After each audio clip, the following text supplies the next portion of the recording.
Okay, good morning. Welcome to the June 18th meeting of the Board of Trustees for the Christian County Health Department. It is 8:30 and we have a full agenda. The meeting is open. We have a quorum of 4 of the members. We have one member who is out for personal reasons, and therefore we can still continue with our business of the day. So moving forward, according to the published agenda, I see that there is no scheduled public comment. I would also like on the future agenda, I don't think we need to include that 3-minute statement. That's just, I mean, that's already in the policy. So if we'll just put down public comment, and if we have people on there, we'll list their names. Sure. Okay. And moving on to the architect. Before we get into this, I just wanted to state that the trustees received documentation in emails this week stating that there were problems with the furniture and with the flooring. I came on an inspection visit here last week, and Karen showed those things to me, but after thinking about it, it's my recommendation that the Christian County Health Department needs to be a good customer and release the payment to the carpet shop for materials and labor as presented. The reason behind this is that the damage is minor. It is annoying because it's all new, but at the same time, the reputation of the health department as a customer needs to be upheld.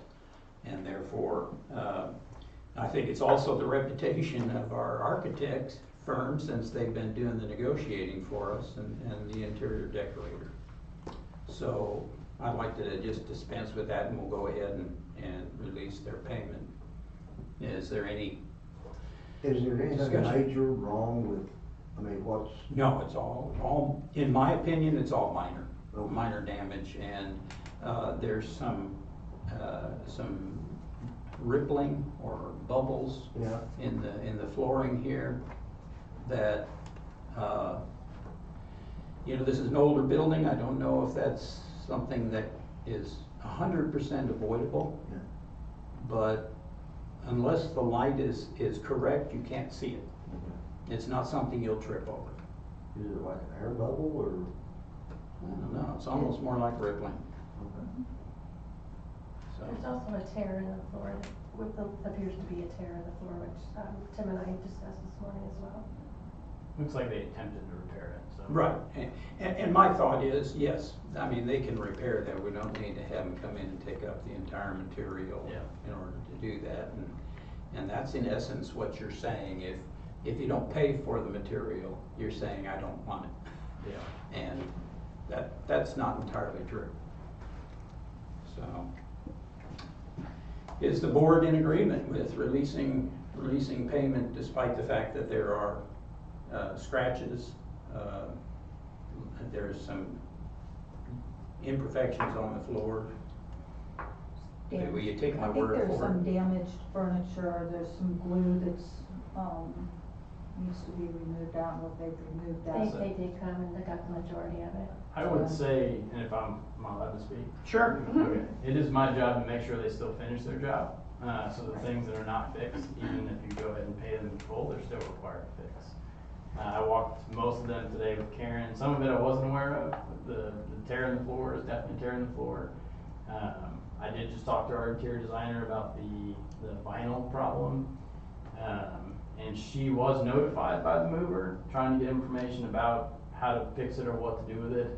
So that stuff is in process. We're gonna go ahead and reach directly out to the company who supplied the furniture and see if the best thing to do is just not replace that top piece and move on down the road. So we're not done until it's done, but I don't disagree with what you're saying. I think that the company who put it in is not gonna walk away from the project. Okay. So. All right. just based on all the stuff that went wrong to begin with. So, yeah, but yeah, well, we're still here. You're not accepting it as it is. I think you're just releasing payment so they can. Okay, now, I mean, I don't know if we need a motion, but I'd like. Yeah, with that said, yeah, I'll make a motion, we release payment. Second. All right, We are still checking as well on the additional flooring that we purchased that's in the hallway where the new addition potentially will be going. I don't believe it's next door, I haven't been over there to look, but Tim and I are gonna find out where that Yeah. possibly is. yes, I recall that was another issue. Yeah, you paid for it, you should have it. So. Okay, any more discussion about the motion? Motion is that we release payment to the carpet shop for the materials and labor. Okay, all in favor? Aye. Okay, it's unanimous. Passed, we'll get that done. I keep forgetting, Gillot? It's Giat. Giat.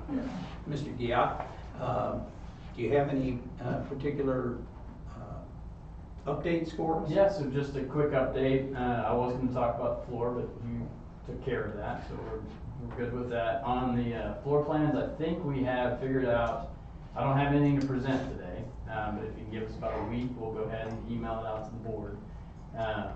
And I'll go ahead and print paper copies, so we'll have them delivered here, and you guys can have them. I think everything you've asked for, we're trying to, one, not lose efficiency of space, two, keep all of the columns we already have designed, and try to work around as much as possible so that we're not redesigning the building as much as possible. So I think we have found a way to make it work, it's just not in a point where we can present it to you. So I think we can, we've kept the drive-through and we've added the window inside and adjusted the restrooms to get direct access to the environmental services, so that's all rotated and changed. We still have the storage room, and then we've added the extra door. So I think it all will fit. Okay. We made it work. You can give us another week, so by next week we'll have a plan out there. Question, the drive-through, is that what was causing the problem next door with the trees being removed and? Not necessarily. So without the drive-through, we would make the parking lot bigger and get you more parking. The drive-through, because we have to have enough room to make that work, it just put us as close to the property line as possible. The other thing is I don't really agree with the city's policy regarding how these things are zoned and where the buildings need to be. Yeah. So that's it. It's not the problem. We would have made the site bigger. Also, the previous, you had done a project very similar.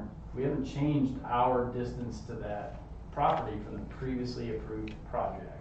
Yeah. And the code, the only difference in the code from then till now is the city they've removed their ability to give approval administratively to that kind of change. So that's the only change in the rule, because they obviously allowed it before.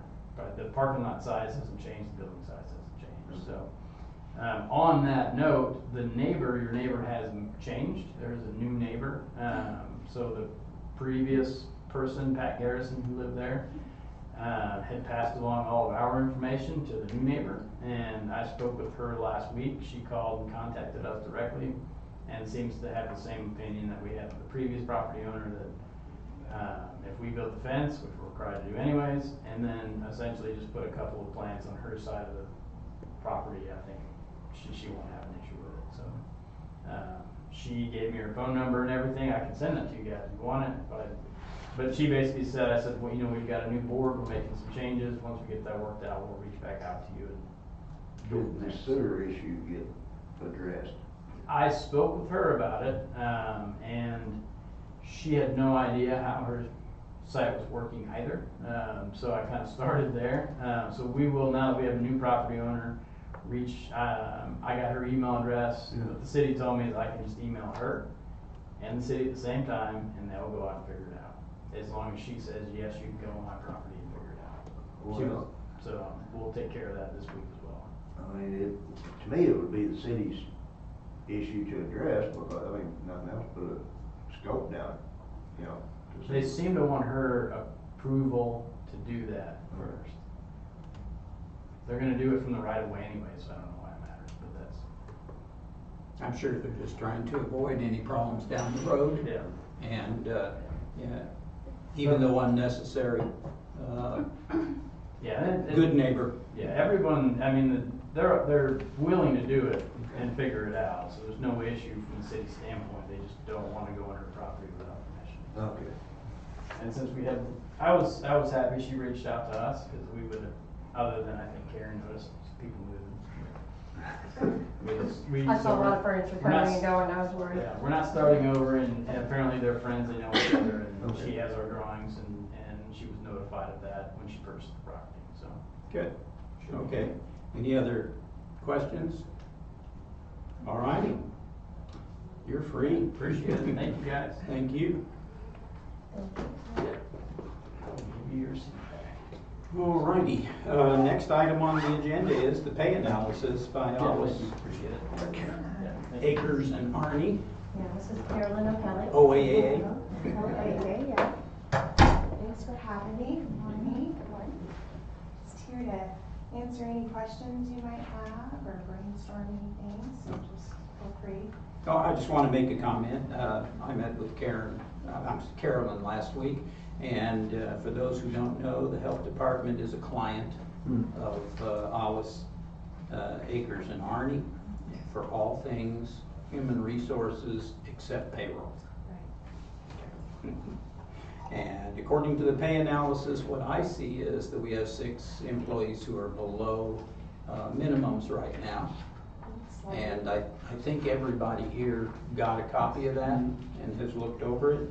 I did some calculations, and what I see is that if we raise them all up to the minimums, it'll be an overall increase of $12,812.80 per year out of the budget per year. That means $492.80 per pay period. It's not a big amount. What was that number again? 12,812.80. That's my best. That's just a thumbnail. I'm hoping Carolyn can maybe help us with this. I do have an employee that's due for their performance appraisal. It's in the month of July, but I did it yesterday. They've been here for a year, and so they were one that's actually below that amount. Mhm. So will that individual be moved up to the same amount as somebody who's just hired?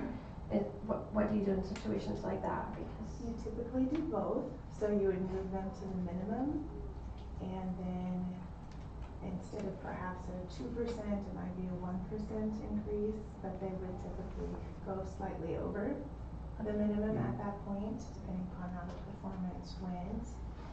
And you can also spread that out. You know, you don't necessarily have to raise everyone to the minimum right away, as long as you communicate that to the employees. Depends on what your budget looks like. I think our budget is strong enough in order to withstand that, since it's doesn't even amount to $1,000 a month, or about $1,000 a month. You know, I would entertain a motion just to dispense with a lot of the numbers and names and everything else, and just a motion to raise them all up to minimum. And then when the performance evaluation comes in July, they'll start from that point. I'll second that. Was that a motion? Well, Said it was. no, I said I'd entertain a motion. Okay, well. I'd like to have somebody, so you make that I'll motion. make the motion. Kathy? to- I'll second. All right, okay. Kathy, Steve, any discussion on that? I mean, it seems to me fairly cut and dry, and, It does me as well, Kim. okay, all righty. I have one more thing. Kim had sent me a message. She's our other board member that's over here. And she wanted to know, regarding the comparable counties in Missouri, who were these, who was this pay analysis or new suggested wages compared to? Yeah, so we actually use multiple sources for that. We have a software system that Alice Akers Arnie uses called Comp Analyst, and it's refreshed every first of the month for your local area based on public administration in this area. for the number of employees that you have, so it's very specific based on each position. So that is one source we use. We also use the Bureau of Labor Statistics, specific to this area of Ozark, Southwest Missouri, non-metropolitan area. We also look a little bit at the city of Springfield. Knowing that you're a little different than the city of Springfield, we still know there could be a competitor for you actually in this area, so we look at them. And then we look at a survey called AIM, A-A-I-M, the Association of American Manufacturers and Industries, specific to Southwest Missouri. So we actually have 4 sources that we're looking at. So we're not necessarily comparing you to all of the other county health departments.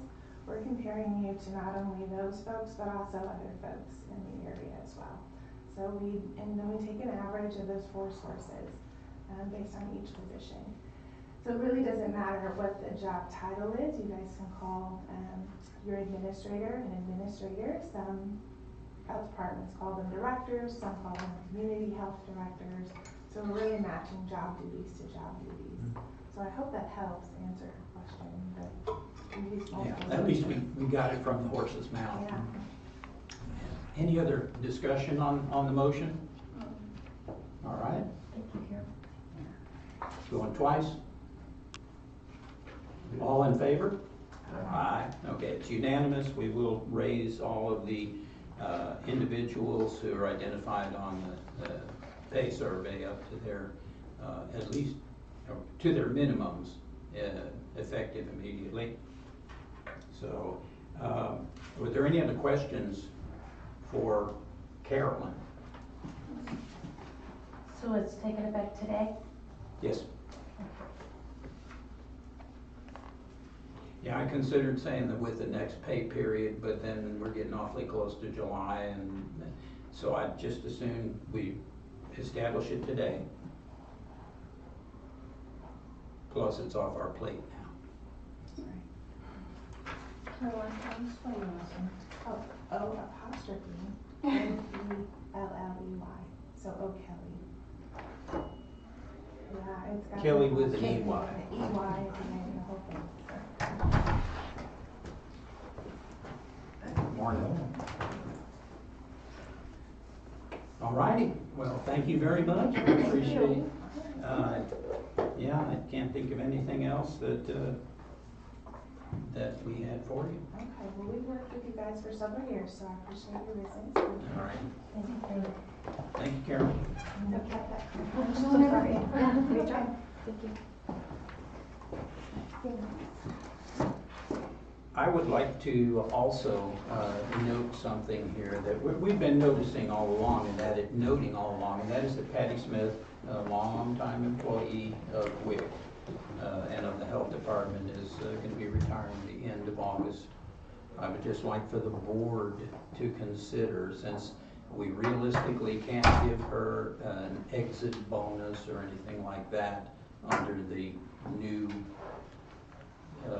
interpretations of bonuses for the state of Missouri.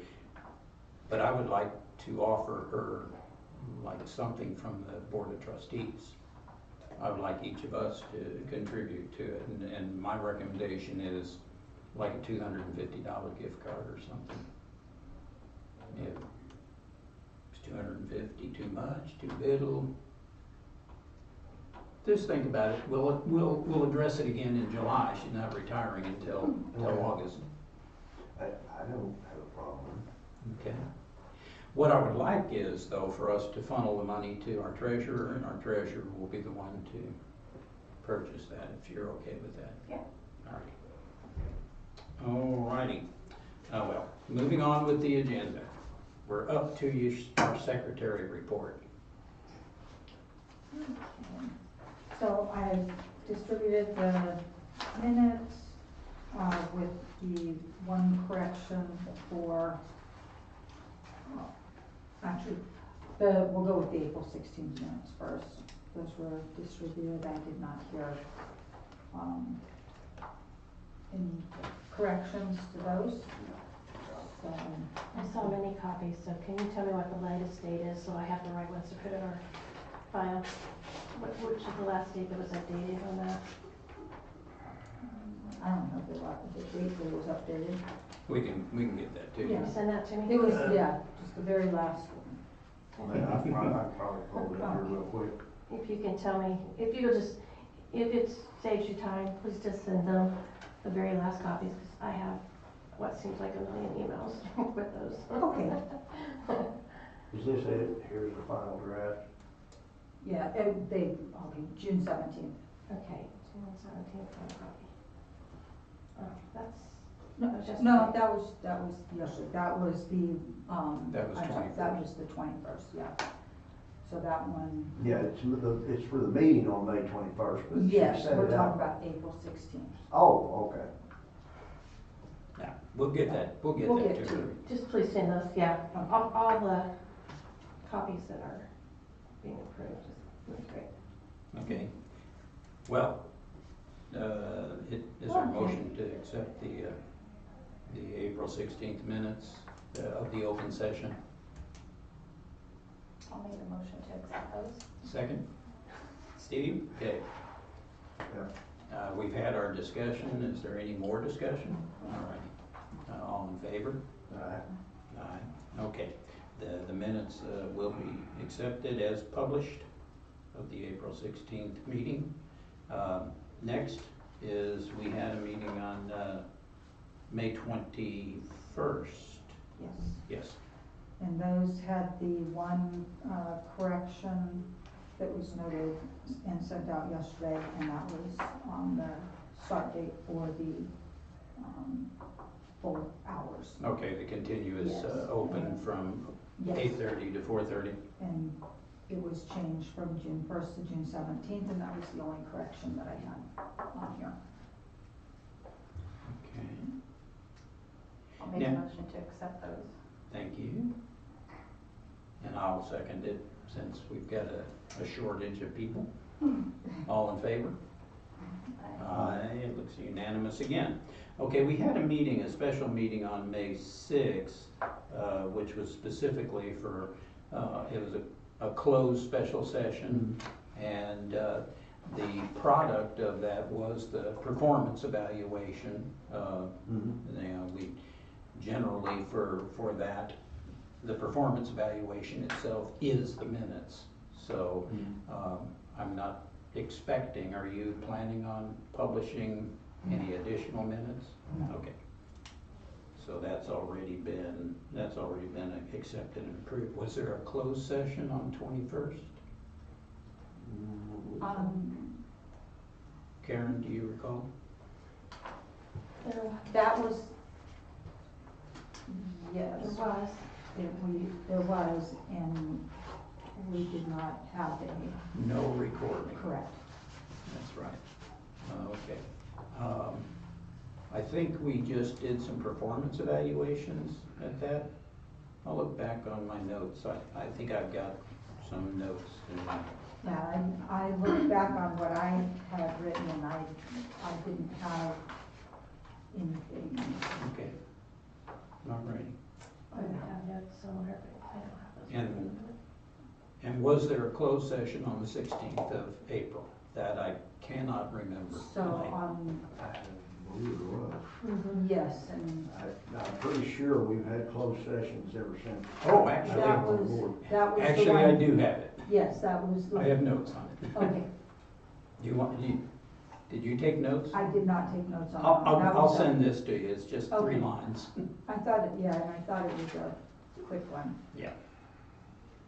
All right, so Ken will get you his notes. So you can prep the minutes.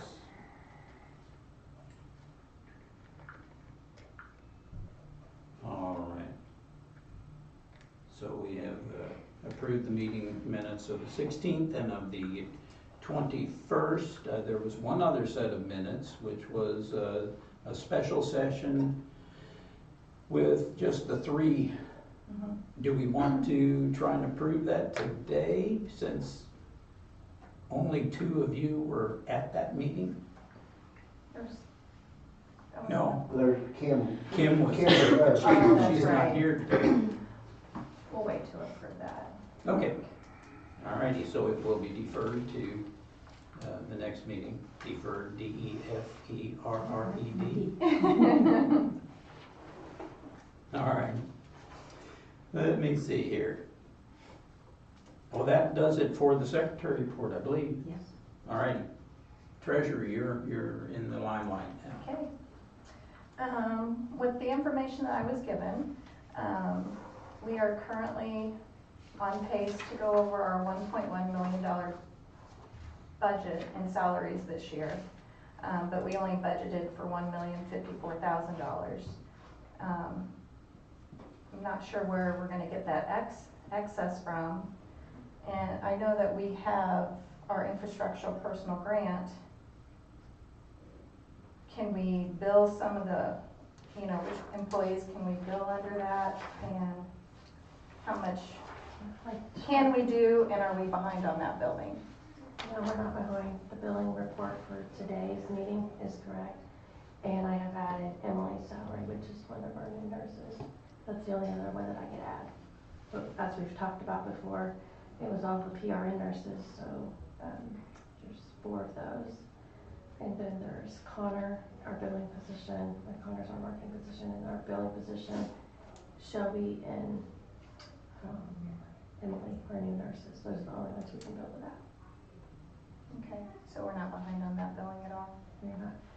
So just so that you know, we are on budget to, we're on pace to exceed where we're at on our salary. How much we can exceed it? Well, like I said, we're currently on pace to go over $1.1 million. Okay. And we only budgeted for the $1,054,000. Okay. Okay, I mean, so noted. Right. That is, in some ways, is a good problem to have. Right. It means we're fully staffed, and it means that we have added some needed positions. Mhm. So we may have to adjust the budget. And we did that last year as well. But it's so early in the year this year, and so I just wanted to make note of that and make sure that there wasn't anything else that we could bill for under that. Not that I'm aware of. Okay, thank you. It was also looking at the contract labor. Do you know what that entails? We have not budgeted for that at all, and We used to we have, spent another $1,050 this past month on that. So contract labor? from the month before. Okay, have you looked at QuickBooks? Because I don't really know what's being charged to that. I can't. Okay, if you could look into that, that would be great. I just need to know what that is. Can you tell me which GL number I'm looking for? Because I don't know. 5,300. Okay, just to clarify, GL 5300, I need to reach out to Naples and ask what? If you can do that, that would be great to get me that. No. What do I need to ask them? Good Oh, question. the question is what falls under contract labor? I can tell you what used to fall under contract labor was some of our part-time nursing staff before we hired them as part-time PRN staff. They were contract labor. But yeah, I will ask for that, or you're welcome to ask Maples for that report as well, and you have access to QuickBooks if you'd like Yes, to. I understand that. I was just asking if you could do that for me. Sure, I can. Perfect.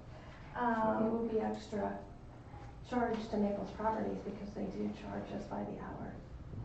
That's what we have them for. Okay. And then I noticed also that on our occupancy and building expenses, all our utilities were billed, and do we not have a telephone bill each month? Because that remained the same from the month before, so I just wanted to make sure we're not behind on any of that as well. Again, I'll have to pull the GL accounts to see, or that check register that Maple said, that's on there as well. So again, I'll have to check with Vicki on that because that's not something I track. Okay, great, thank you. So then our update. Can you give me just 1 second? Yeah, So that's sorry. occupancy and billing, so what GL account is that? 80/20. 20, 20, and we need to know, sorry. No, it just looked like we had billed for all of them except for that, so I didn't know if that is, For the month of May? Uh-huh. Okay. That didn't go up, everything else went up, and I just wanted to make sure that we don't fall behind on that, and if we got that. Okay, I will ask Vicki to reach out to you on that. Thank you.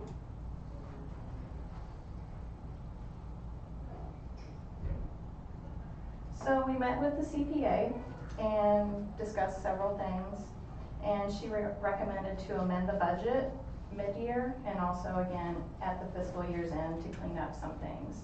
So we'll be looking at things that we need to amend, and we'll be restructuring that soon. And like Karen said, I did receive access to QuickBooks, but I have not been in there yet to look around. I just want to make sure that you understand that, Karen, that, you know, we know that I'm just gonna be an oversight, that I'm not gonna go in and make any changes or corrections or remove lines on that. Would it not be easier for you to reach out to Mabel's and copy me on that if you're already asking me these questions, just so we don't have this confusion? Again, I'm not really sure what I'm asking for because that's not really my role.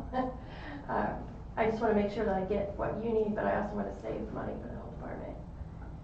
Because if I'm having to ask these questions several times, again, they're charging us by the hour. Okay. I will send them out an email. Okay, would you please copy me on that so I know it?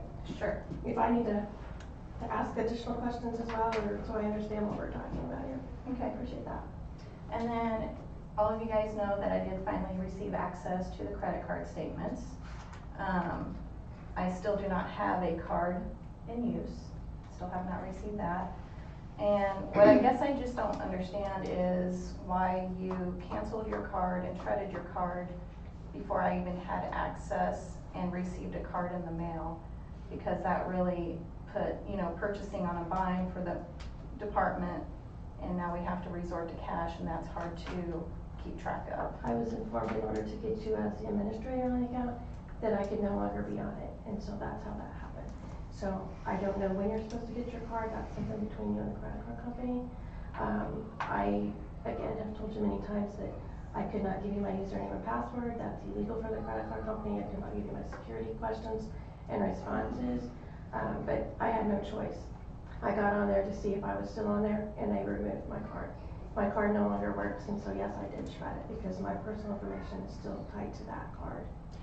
I have a question too, though. Kathy made the suggestion, why is the card in the name of a human being rather than in the name of the health department? And I couldn't get that answer. They would not answer any questions that I had because my name was not, I didn't have access to any of the information. But you do now. Yes. So now I can call and try, you know, get that information. Yeah, I think that should be, you know, Karen.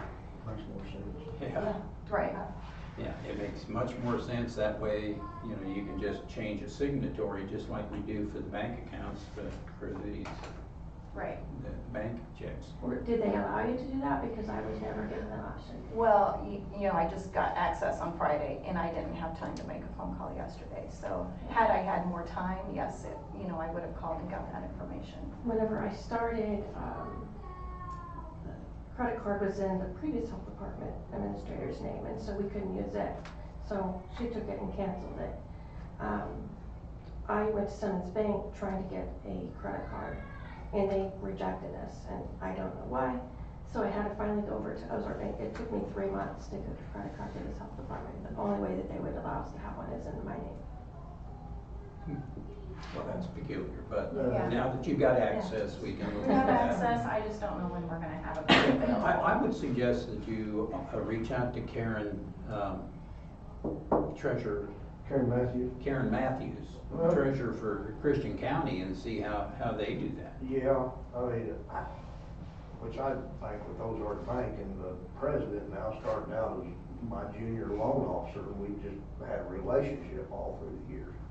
And, I just call him and he makes things happen. Yeah. I mean, and Brian, that you talked to, is like a junior VP, I think.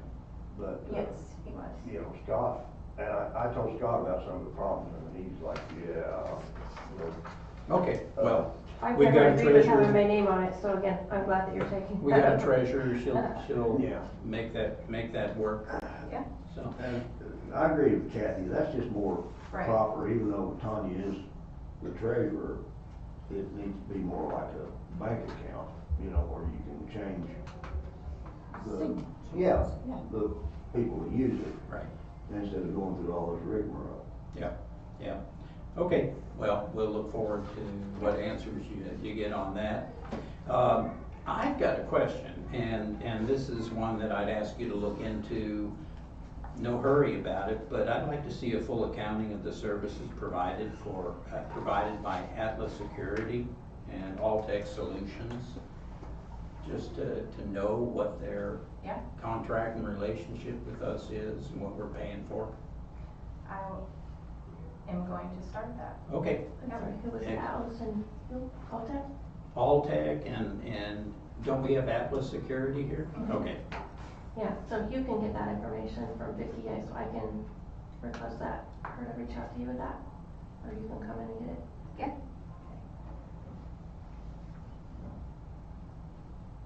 do you have anything more for us? Nope, that was it. Okay. Thanks, Ken. All right, our next item is the general reports. Sorry, I have a few things I would like to just mention here.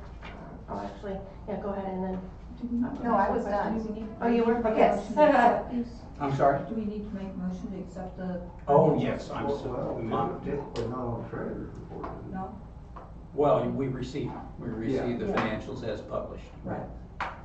So, motion is on the table by Kathy to receive the financials as published. Looks like Steve's seconding it since the treasurer has a vested interest in it. But, okay, all in favor? Aye. Aye.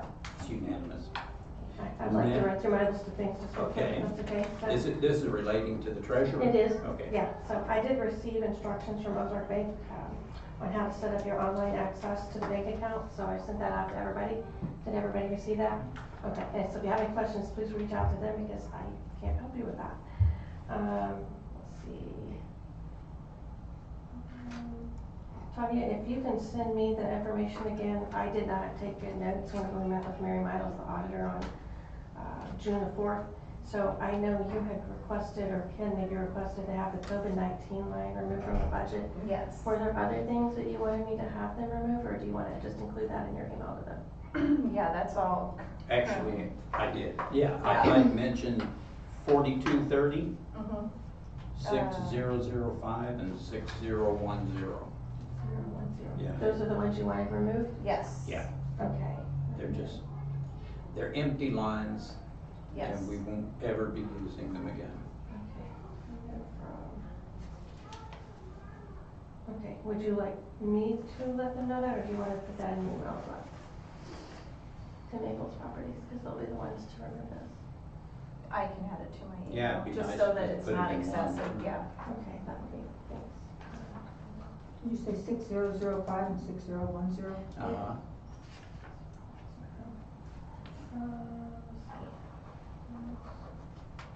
And then Vicky did provide Tanya with all of the Visa card statements. Yes. I believe you only asked for 2 years, but I think she sent you 3 or 4 years. Yeah, it was, no, I think I asked for 4 years back. No, Okay. well, okay. Yeah, but I Regardless. did receive all those. Okay, you did, and then I sent you the spreadsheet too that you had Yes. asked for those, and it went all the way back to 2021, so I'll make sure you got those. I did receive that as well, thank you. Yeah, and then, let's see, we already talked about Kathy's suggestion for getting a credit card, so you're taking care of that as well. We did recently ask Naples Properties to write a petty cash check for $162.55, and I'm very sorry the 2 board members that came over to sign that.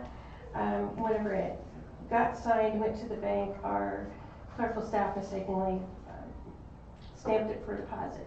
And so they did It's not here. cash our check, because that was, it's routine, we don't normally go and get money out of bank. So, it was a mistake that was, it was just accidental because we're not used to doing it. So today there is a check that can sign it over there now. Yeah, in a way, it's a good mistake. It is. Because people are trying to make sure that the checks are secure immediately, so Yeah, so thank you for signing signing that in twice today. is not a problem. Appreciate that. Let's see, and then Vicki also provided Tanya with full access to the health department's Amazon account and the Westfield account, so were you able to get on this? Yes, correct, thank you. You're welcome. Let's see, and then Tanya also requested financial reports on Wednesday, the 12th of June, and Lorna with Maples Properties is the one that prepares those. And so she did not have those ready, and I think she responded back to all of the board members saying that the earliest she could potentially have those done is by the 15th of the month. So I have no control over that, but I did ask her to include me and all board members whenever she has them finished so that we're all on the same page. Everybody gets them at the same time. And you saw my email response to that, and that was, this has been an ongoing problem. Whenever a meeting falls close to the 15th, we don't have our financials in advance of the meeting. Right. And so I want to just put that in as a plug that maybe we do need to move our meetings to, Accommodate. We Either already did. That's maybe why the Brian did it fourth from the first meeting. time, yeah. Maybe the fourth Tuesday rather than the third. Because if we move it to, I looked at the calendar for the next 2 years, and believe it or not, the Thursday is not gonna be a whole lot better.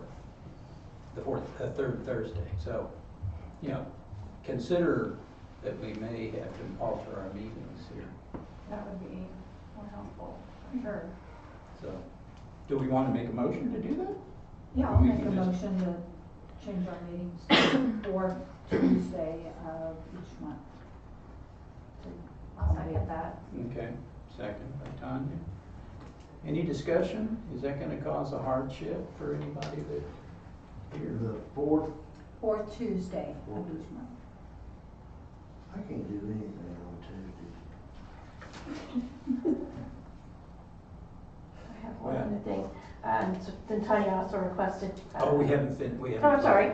I We thought he haven't was voted. finished. So if there's no discussion, all in favor?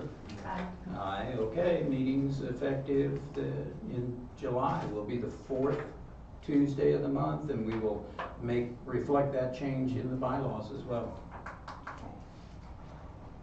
All right, the last thing was Tanya requested a list of all emails, the number of hours that they work and their salaries on June the 5th, and I did submit that. I think she actually had requested some of that information prior, but Yes. there was an email that came on the 5th, and so I did provide that information to her on the 6th, so I believe you said you would receive that as well. I did. Okay, perfect, thank you. Okay, that's all I have for the financial portion. Okay, Tanya was finished with that, so now we're up to the general reports, and in the order of appearance here is environment. And by the way, well done, Megan and staff, on your report. Thank you. It was good. You had something you wanted to address here. Yeah, if you want to have a seat here, you're welcome to, and then I will help her as well, but I figured it's best for her to come and explain what's going on, because she's the expert here in the environmental department, and we want to make sure the board's aware of what we have happening in the community. But Okay, so there's kind of two things that I want to bring up. So one of them is the seasonal permit. We had them, I believe we got rid of the seasonal permit back in 21, I want to say. And so this year and last year, we had a lot of concerns from the farmer's market, the vendors that go to the farmer's market, about the seasonal permit. Because right now, if they want to serve in the community, they can either get an annual, which is for a year, or a temporary, which lasts for 2 weeks. And so the farmer's market is, I believe, it started last month, and it goes all the way until the end of September, I want to say. And so if they do the temporary, then they have to come back every 2 weeks and get that permit with us. But with the seasonal permit that was in place in 21, and before that, it was a 4-month permit. And so I just wanted to see if there's a possibility to bring that back. And then if we do, in 2015, the only information I could find was in 2015, the fee was $35. Nothing is $35. 2015? Yeah, 2015 is $35. So the cost of everything has gone up. Yeah. So I didn't know if we wanted to keep it the same at 35, or if that would need to go up because that was back in 2015. And that was for 4 months? What was that? And that was for 4 months. Yes, yeah, that's for 4 months. But for a temporary permit, for 2 weeks, it's $50. Meanwhile, 4 months is 35. Wow. So I didn't really understand the pricing of that. And then just a few other questions for that. Because for the temporaries, we don't require them to have the food handler certificate. So we require the seasonal permit to have that food handlers, because we only require the annual permits, the yearly ones, to have that certificate with us. And then also, something else that we would have to consider for the seasonal permit is how many days of notice we would require for that. Because for a temporary, for 2 weeks, we require 10 days notice before an event. So we require kind of that same timeline for a seasonal permit. And now, enlighten me, what is the reason for the 10-day, 10-day?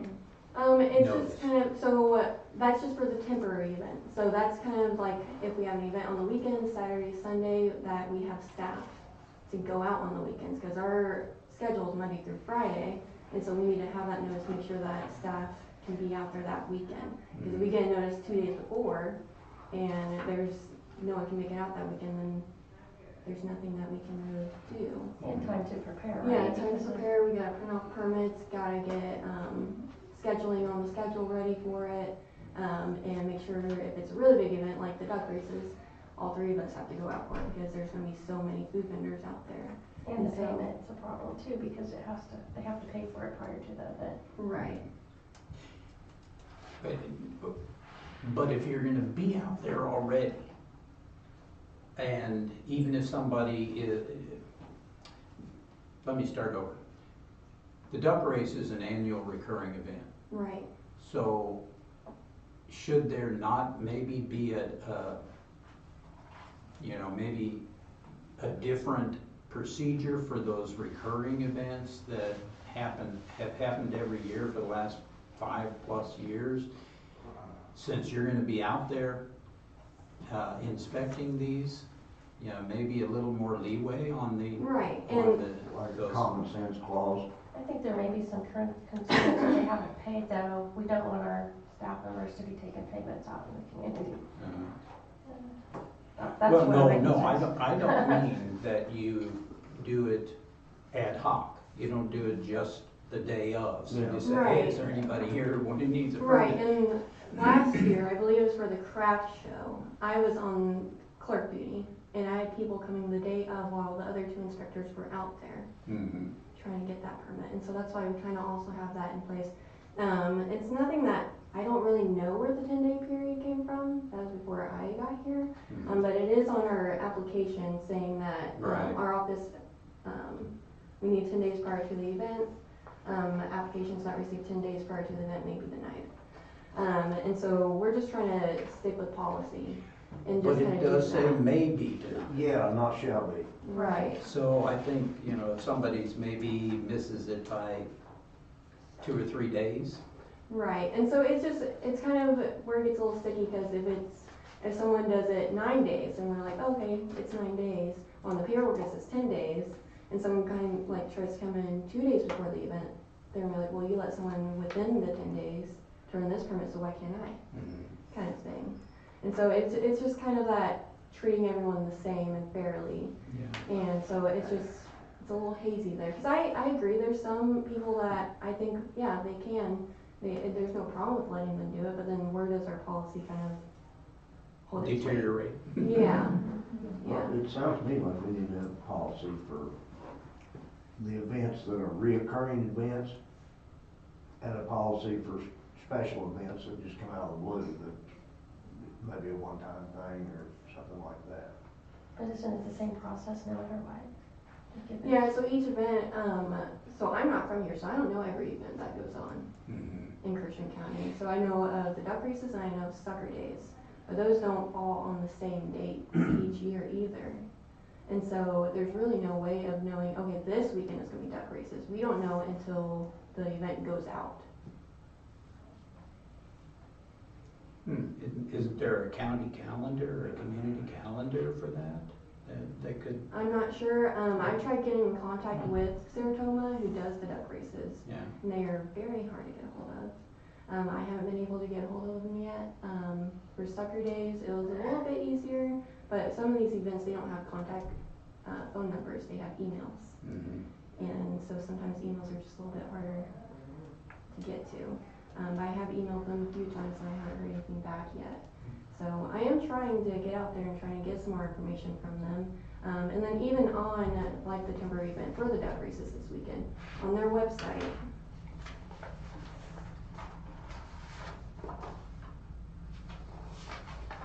they even have it on there, you're required to apply for your permit at least 10 Right. days before the event. Yeah, so they, I mean, they're trying to work with us as well. Right, and other counties, we did our research on other counties, Greene County does it, Taney County does it, and there's quite a few other counties that require this 10-day notice Mhm. as well.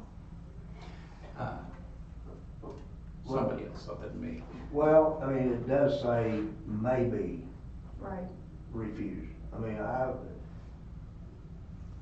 as long as a little common sense is used, I'm fine with it. If it's some out of the blue day before, you know, and staff's already scheduled, I'd say no. But like a reoccurring event, like duck races, sucker days, I know they post the times, before the event. I mean, they don't just wake up and say, hey, we're gonna have sucker days tomorrow.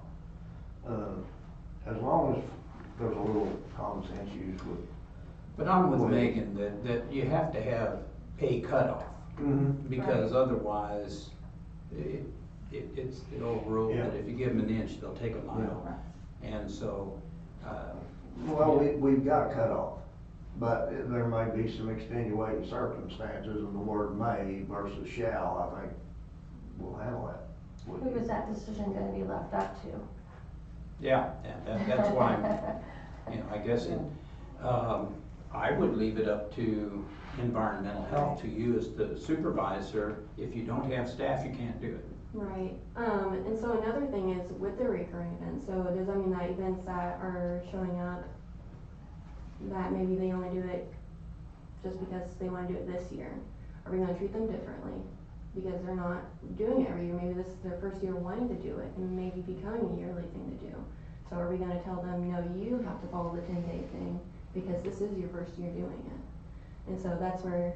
Yeah, no, I understand your problem there. The fact that it says may though, does leave it open, you know. They could challenge us and say, well, it said may, and I had this extenuating circumstance. I would recommend, and this is just me, but I would recommend that you take into account if they missed it by a day or two, Right. you apply a little grace and give them a come to Jesus talk. Right. About, you know, if you do this for a living, you better get your act together. Right, and so that's also where does that cutoff go then? Are we gonna allow it 2 days before still, or are we gonna do, okay, 2-day grace I period? think, like Yeah. Ken said, if it's a day or two max, on a one time only. If it happens the next year, Yeah.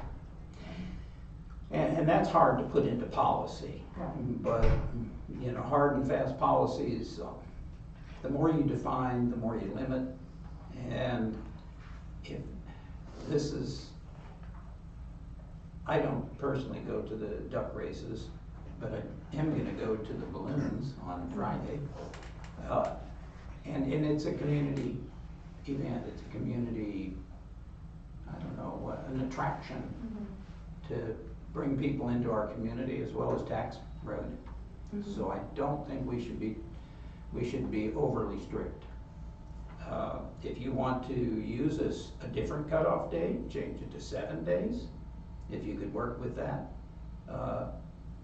Whichever works better for you. They're still gonna be late, Right, and then we're down to even fewer days. yeah, whichever works better for you. If you want to apply grace, a little grace period, but it's optional. Right, so the issue for this week is the duck races, cause it's this Friday. And so we haven't had this issue really until yesterday. Mhm. And so now we're at the 4-day mark, cause it Mhm. begins Friday morning. is when we're going out there. It's an all-day inspection, so is that kind of what you guys think is the grace period is? Because No. now it's 4 days, so you think about 1 or 2 days. 1 or 2, I would not go far beyond that, just because of what you said about Right. staffing and timing. We have a second issue with City of Clover the same weekend, right? Yep, so there's also an event going on Saturday. And so whenever we have events on the weekends, if it's a smaller event like the Clever Celebration, then we have one inspector go out and do it, because there's usually only a handful of food trucks that go out there. And so we're also having that same issue there, where people were trying to come in yesterday and try to become a vendor at this event, but we have to turn them away because we've already gotten everything ready, because we have one inspector going out, and we assess how many people go out to this event based on the number of food trucks that are gonna be there. Are you overwhelmed at this point with the number of inspections that you need to do? Not necessarily. So like I said, I've tried reaching out for duck races to get their full vendor list to see who's gonna be out there, which temporary ones are there that we don't know about, and who our annuals are gonna be out there. So we have that number. And so I haven't heard anything back. And so we're not sure how many food trucks are gonna be out there quite yet, besides the number that we have of who have already turned it in. You're lumping together the ones who gave you the 10 days notice and the ones who didn't? No, so we have annuals that are gonna be out there. So we have the annuals who go out there, and then we have the temporary ones that are gonna be out there.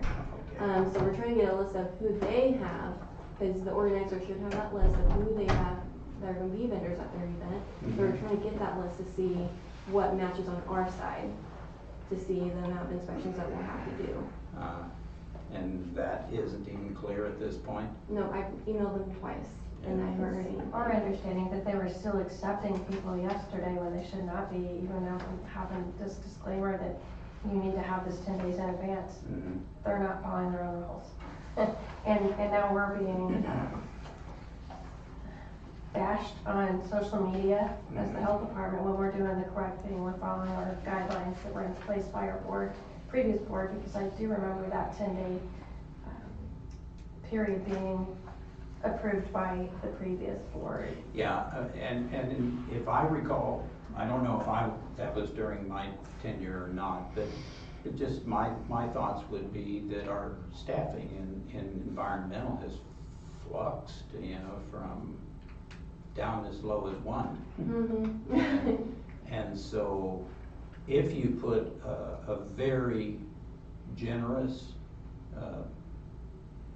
lead time on there, like 2 days, you may not be able to fulfill your promise.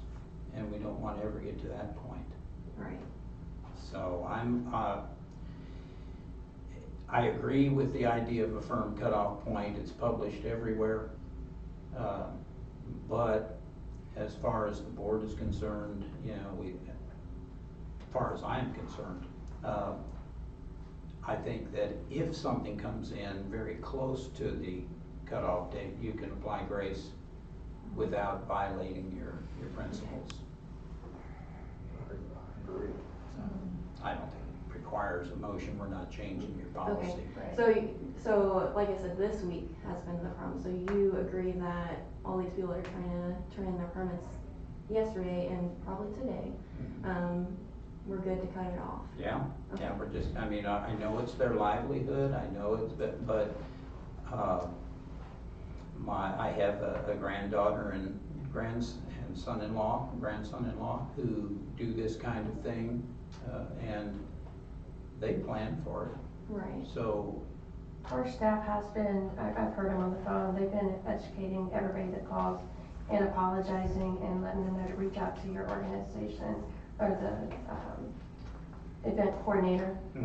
And just make sure, next time that you understand the rules and that you check on us, start early.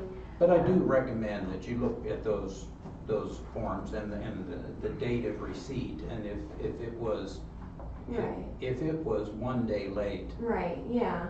Yeah, those we kind of understand, because sometimes they'll just come in the next morning, we're like, okay. But whenever it's like right before the event, that's when we're already buckled down or we're Can't ready do to it. go. Right, yeah. Yeah, I We have other totally inspections to agree. do in the community too, Right. so wastewaters, if we happen to go out and check, so there's many things they do besides timber events. Right. Does that clarify for you? For the temporary events, yes, Thank you. but for the seasonal, Mhm. is that something that we would also put in place for the seasonal, is the 10 days? Mm. Oh, yeah, Yeah, for yeah, for the seasonal, seasonal. again, planning. Okay. And the previous boards, my understanding, you have to make a motion to change the fees or add fees Mhm. for Yeah, we that, will. so, Yeah. okay. And I think you might want to define again seasonal being maybe 4 months or. Yeah, I looked at, so we have seasonal food in our county code, and it does state 4 months on there, Okay. in the county code. Now, is that a shifting 4 months? If I want it from July through October, that's a 4 month, I think. Or if I want one from January through April, that's a 4 month? Right, I think Oh, okay, so it yeah. can move like that. yeah, so it's, Consecutive months. yeah, because at least how it was, in 21, dates of operation, it had this date to this date. So I Okay. think it had to be like the 4 months in a Perfect. row. You're definitely undercharging for it though. Yeah, that's back in 2015. So we're not doing these anymore because in 21 they were taken out. So I just didn't know what we wanted to charge for it now. But weren't we charging $50 For a temporary permit, it's $50 and that's for 2 weeks. So when you calculate that over 4 months, it's more than a high-risk establishment that is open for 12 months out of the year.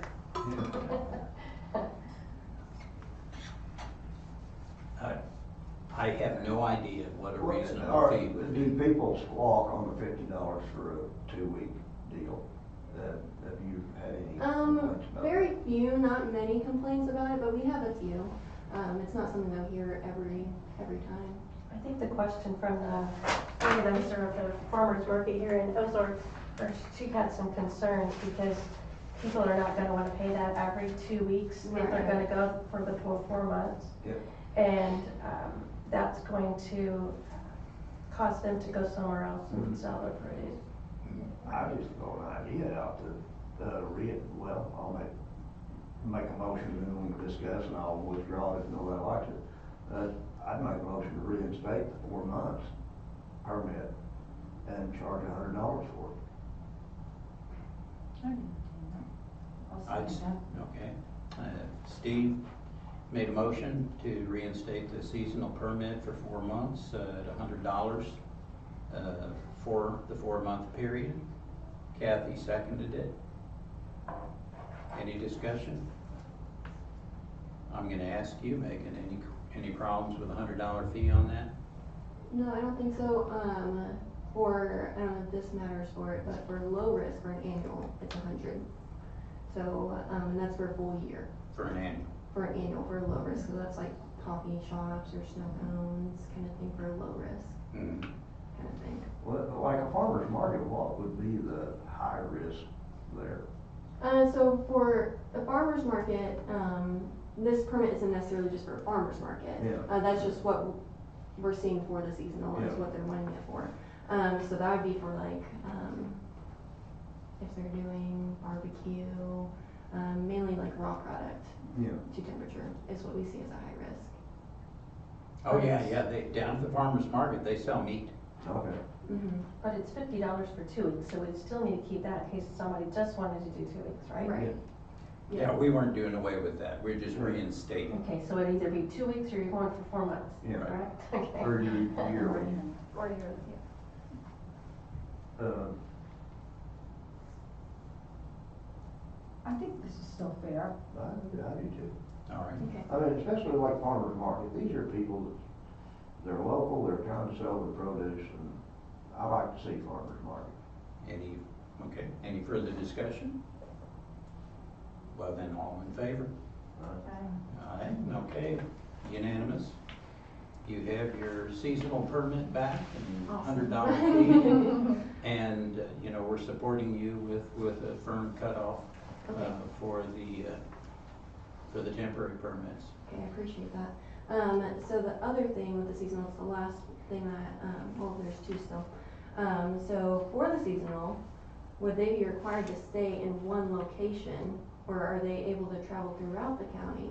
So like the farmer's market, if they're doing it, do they have to stay at the farmer's market, or can they go on a weekend to the Walmart parking lot and serve food there? Well, logistically, that could be a problem if you're gonna have to inspect them. Right, Then you can't be hunting them down. right. So if they get the 4-month permit, Mm-hmm. you've got to re-inspect them every time they change a location? I'm not sure how it worked in 21, so I didn't know if this was something where, because they would have to get kind of a pre-open like we do for temporary events. So whenever they, initially start, and then probably towards the end or in the middle, they probably get their second one, just to make sure that there's some compliance. Are you, at these events you're talking about, are you on site inspecting them? Yes. As long as, I don't see a problem as long as it's an advertised farmer's market, but you mentioned just showing up in Walmart parking lot Right. and setting up a vendor kind of deal. To me, that's a different deal. Okay. Yeah, I agree, that's not. If you're, like in an advertised event, we're picking on farmers markets here, I don't see a problem with changing location. But there are rotating farmers markets. Yeah. You know, where they go to, let me see, Forsyth's got one, I know that Billings has one. Yeah, Sparta, there's quite a few. in And so, Michigan. you know, these are people who would like to hit Yeah, the Thursday ones in, I think it's Thursday here in Ozark. Yes. And then the Tuesday one in Forsyth. Yeah. and well, So, as long as it's an event, I mean, but she sort of threw up a red flag if somebody was setting up in Walmart or, yeah. you know, on a street corner or something that's, you know, just out of the blue, not Yeah. advertised. I don't have a problem with it as long as it's an advertised event, but not just showing up wherever. Right, for the recurring or organized events, Yeah. such as the farmers markets, I don't see why you can't do one seasonal inspection on them, Mm-hmm. and unless there's a complaint, they've got 4 months within the county.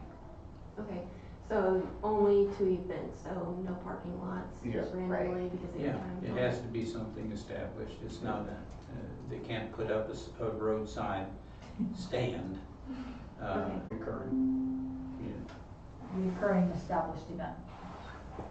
Okay.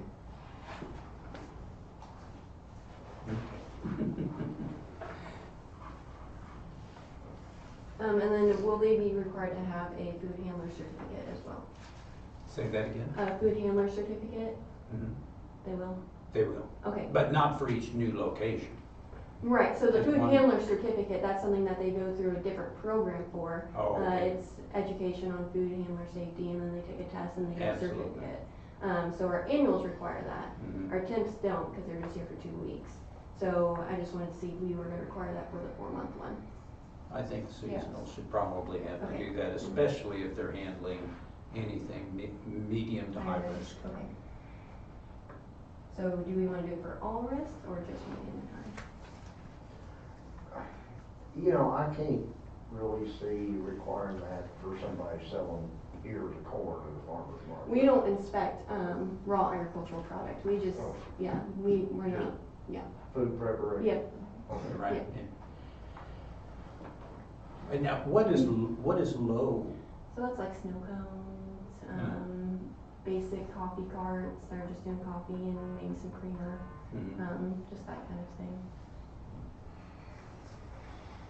I think they all should have food handler. I do too, I think. I think, you know, that's where to relax that too much is where you're gonna get something that slips in, Right, you know, okay, hepatitis A or something, you know, which certainly has happened.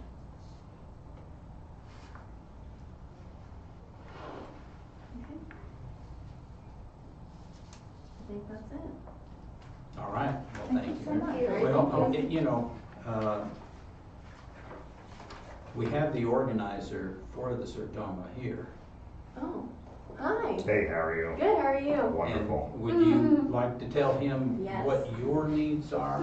Yeah, so I noticed on your website too, you have, the 10 days prior to the event on your guys' website. Mhm. We've been receiving phone calls mainly yesterday and probably today of, people saying that they turned in their application and now, they're trying to get an application through us and we can't, we're not giving them that permit because we're beyond that deadline, because it ends this week. And so we are just trying to reach out to you guys and let you know that we are receiving these phone calls. Yeah, and we've received some complaints, and that was a recent addition. I'm not sure when you printed that off. Because when the event started, we did not know of your 10-day permit Gotcha. time frame. That was recently added after we had an issue with the downtown market days. And we've lost a couple of vendors for downtown market days because they weren't able to hit the 10-day time frame. And I kind of understand that. We have vendors that have signed up a year ago with us. And then for whatever reason, and I'm assuming the reason is that they didn't want to pay out their fee until they absolutely needed to with you. So they held off as long as possible. And then now they're coming in and they're saying, and I've lost 4 vendors. This is a reoccurring event. It happens every single year. We've got 30 plus food vendors, and I understand that you have a 10-day time frame here, but for some of these people, this is a brand new thing because they've not done anything with Christian County Health Department, or I don't know how long you guys have had this policy in effect. But these are people that have shelled out a lot of money to us to be a food vendor at our event that enhances our event, which enhances our community. If we lose food vendors, then we lose the ability to enhance our event because we have less services for people to use. Less people are helping them provide a livelihood for their family because they would be buying fried pies or coffee or whatever that's on this list. And then ultimately that's less sales taxes being collected and put back into our community as well. So I'm trying to wrap my head around, if somebody comes in with 8 days in front of the event and they're denied, Right. why are we being so stickler on the 10-day time frame when you guys are going to be there regardless, inspecting everyone else? Right. What's one additional inspection? Let me jump in here. Yes, sir. We already discussed this. Okay, I'm sorry. Before you got here, and, you know, we did talk about the idea of a grace period. But when it comes down to the people who are putting in their applications now, with the event occurring on the weekend here, the problem is, number one, they didn't follow the guidelines which were published and which they knew. Secondly is, though, that they need to plan their staffing accordingly in order to cover this, because they're actually on site for this. Plus, it's a weekend event, which causes them to have to shift people from their regular Monday through Friday work week into that area, into that time frame. So this is a 2-day event, so everybody's there for both days. So Right. it would be a Friday, a normal work day for Christian County Health Department staff. Again, some of these vendors applied to us months ago. We only added that 10 days probably a month ago that we found out that was one of your requisites. So they didn't know of that 10-day time frame. So that's where we run into, it's not, I'm putting on an event, you know, and I put on several events in the community, and now that I know this, I can get this information out there a little bit better. Unfortunately, here we are with an event where I've got 4 people specifically that have already paid their fees. We don't return funds, so now we're the bad guy, because we're raising money for children's charities. So once you apply with us, if something happens, grandma dies and you gotta go to a funeral, I'm sorry. We don't return anybody's fees whatsoever. Yeah. So now they're mad at us because of this. They didn't know this. Some of them have done business in Christian County before and they didn't realize this was a thing. Yeah. Well, So they're scrambling. you can tell them that they can be mad at the board now Yeah. because, yeah, as I said, we discussed this and But can you logically tell me why, if you're already gonna be on site inspecting 28 other vendors, why 4 here are gonna be an overburden to the staff when they're already there? So that's my question, I guess. Except for the fact that if you give them an inch, they'll take a mile, and next year it may be worse. No, I think next year it could definitely be better because now we know what your requirements are and we can help put that information out on the front side. Where this, in my opinion, we've changed the rules in between when we started taking registrations a year ago to today. We did not know How long what has it our meant. 10-day been in place? So I've been here for 1 year and 3 months, and it's always been like that since I've been here. I'm At not least sure 2 when the years. policy went in place, but I know since I've been here, it's been that same policy. This is something new to me then, because I've been doing this event for 8 years. I've never had this problem, never, in 8 years. I've never run across something like this. And so that's where I'm sitting here saying, let's be good partners, let's work together, let's accommodate, we want to accommodate you. I'm not trying to put you in a corner by any stretch of the imagination. But 4 people's, that's how they make their money. This is how they make money. That's how they support their family. That's how they pay the taxes, that But we pay also- everyone's salaries. We also have other events too. We have one going in Cleveland for. That's a Saturday. And 4 more We're here. talking about, we're talking about a Friday and you're Okay. already on site. Megan, we've already pretty much solidified what our policy is gonna be here. I hate to be the bad guy, but we are. We're gonna say that, this is firm. If they missed it by 1 or 2 days, they would give them grace. Right, and I have shown some people that grace, and I know, Okay. I see at least one on that list, they tried yesterday. They weren't trying 10 days prior or 9 days prior, it was yesterday. And so we have shown some grace for 8 days, 9 days. But whenever it's the week of, that's whenever it's becoming an issue.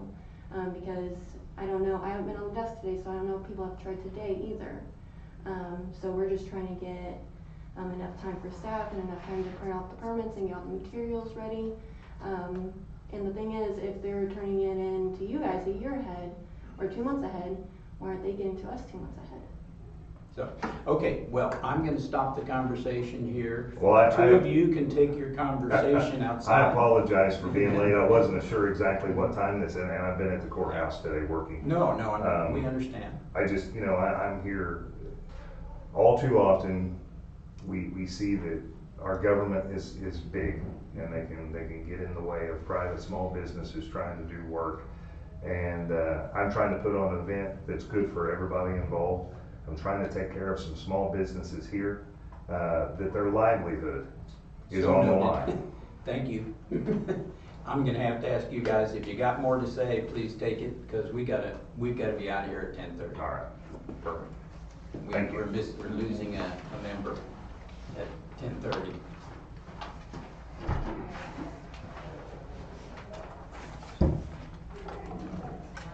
Okay, let's see, where are we here? Let me do that. Connor, did you have something? Karen wanted Angelina and I just to comment about mobile unit updates. Oh, okay. We were not finished yet with environmentals, I'm so sorry. Let me back up here real quick. So I wanted to mention, we did resolve one of the issues in the environmental department with the tinted glass over that pass-through drawer back there. So we replaced that with clear glass, and it cost $617. So I know there were some concerns that the people on the outside could not see our staff when they were there trying to communicate with the environmental staff. So, Okay. so that's been resolved. So I want to let you know that hopefully that stops the complaints with that. And we do have a request for a wastewater hearing from a gentleman named Brad Pullman. And the environmental staff has already spoken with him. He has a 4-bedroom home, is my understanding. There's some problems with the septic tank. The septic tank was only put in for a 3-bedroom home, and so he's wanting either a variance or he wants the health department to pay for a new tank for him. So, what I need Let your me ask help a with, question, did he build his home or did he buy it? the home was built after the septic was put in, and the septic was put in for a 3-bedroom. So, And did he know this? he says that, he swears that the paperwork says 4-bedroom, but it doesn't. The planning and zoning paperwork that we have, Yeah. and everything says 3-bedroom, and that's what it was Yeah. installed for. So, what I'm needing to ask you is, we're gonna have to set up a special meeting to have this appeals hearing. And it says in our paperwork, within 21 days of the request being postmarked. I believe it was postmarked on June the 12th, and I received it yesterday. So, I think we have to accommodate his request by July 3rd or previous. So, when would you like to set that up? And I will reach out to him with a certified letter to let him know. I didn't bring my phone. I don't have a calendar. Karen, would it be possible prior to that to send us out the particulars of Yeah, what of his course. situation is, because it's not making sense to me. Yeah, I can give you everything he sent to me. Yeah, let me see if I think I've got his. Yeah, just to let you know, I'm gonna be out of town starting Friday night. Me too. And, so, Too. well, so it cannot be. Yes, I will Well, be I'm not, but I have no say. So here's what he wrote. We had some damage to our drain, perforated pipes for a septic tank. When going to replace the drain perforated pipes, we realized that the septic tank was placed in 2005 for a 3-bedroom home. The house built after the septic tank was placed was built and approved as a 4-bedroom house. Now it appears that we have to pay for extra tank and extra drain perforated pipe to compensate for the fact that the original septic tank is too small. I do not feel that it is our fault. The plan should have never been approved by the county, and they should be responsible for the mistake. Okay, well, we need to see the documentation Yeah. on it. When would you like to schedule that meeting? Whatever it works for you guys. Well, I don't have a calendar. I'm around so all the time. I'll, You said it has to be done before the 3rd? For July 3rd, we have 21 days from the time it was postmarked and it was mailed to us. When do you all get back? I won't be back until the 29th. well, I'll be back, Kim may be able to come. She trying to would be think. perfect to help us with this. Yeah. So it would have to be Monday, Tuesday, or Wednesday, Monday or Tuesday, the 1st or 2nd, for me to attend. For you, yeah, but for me, I'll be back, I can't, I'm trying to look at my calendar in my head. It should be probably by the 25th. That's a Tuesday, does that sound right? Mm. I'll be back, yeah, I'll be back by the 25th. I just need enough time to send him a certified letter. I'll call him as well and let him know it's coming so he's aware of it. Okay. Are you okay with the 25th? Yeah, I won't be here. Okay. But if Kim will, that would be, Hmm. that would be pretty. Well, send us the information, we'll establish a date. Okay. Because we need Kim's input, Right. or else we won't have a quorum. Right. Okay. Yeah.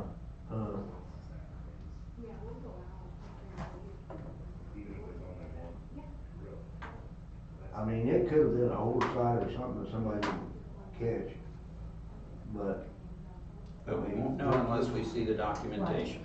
I'm not building anymore, but I'm assuming the county still issues occupancy permits, don't they?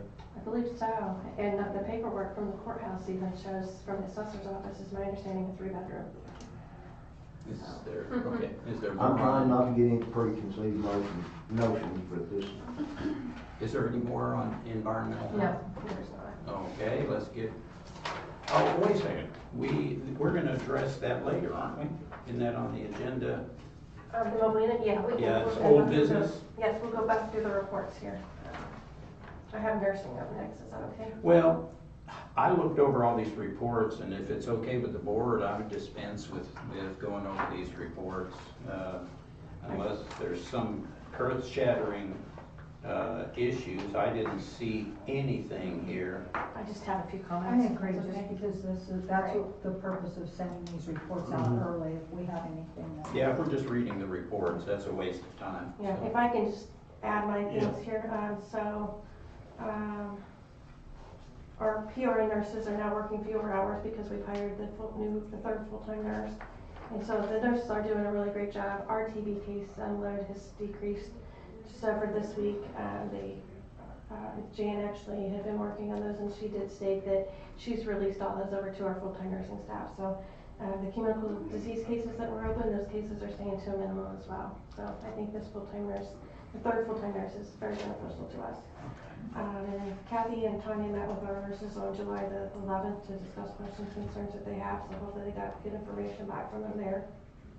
I did submit a request, email request to appoint one of the nursing staff to the supervisor position, which I believe Tanya's still looking at. Is that correct? I'm sorry, what? I submitted a request. Appoint a nurse Right. supervisor. Is that still being reviewed then? Is Yes. that- oh, okay. Let's see.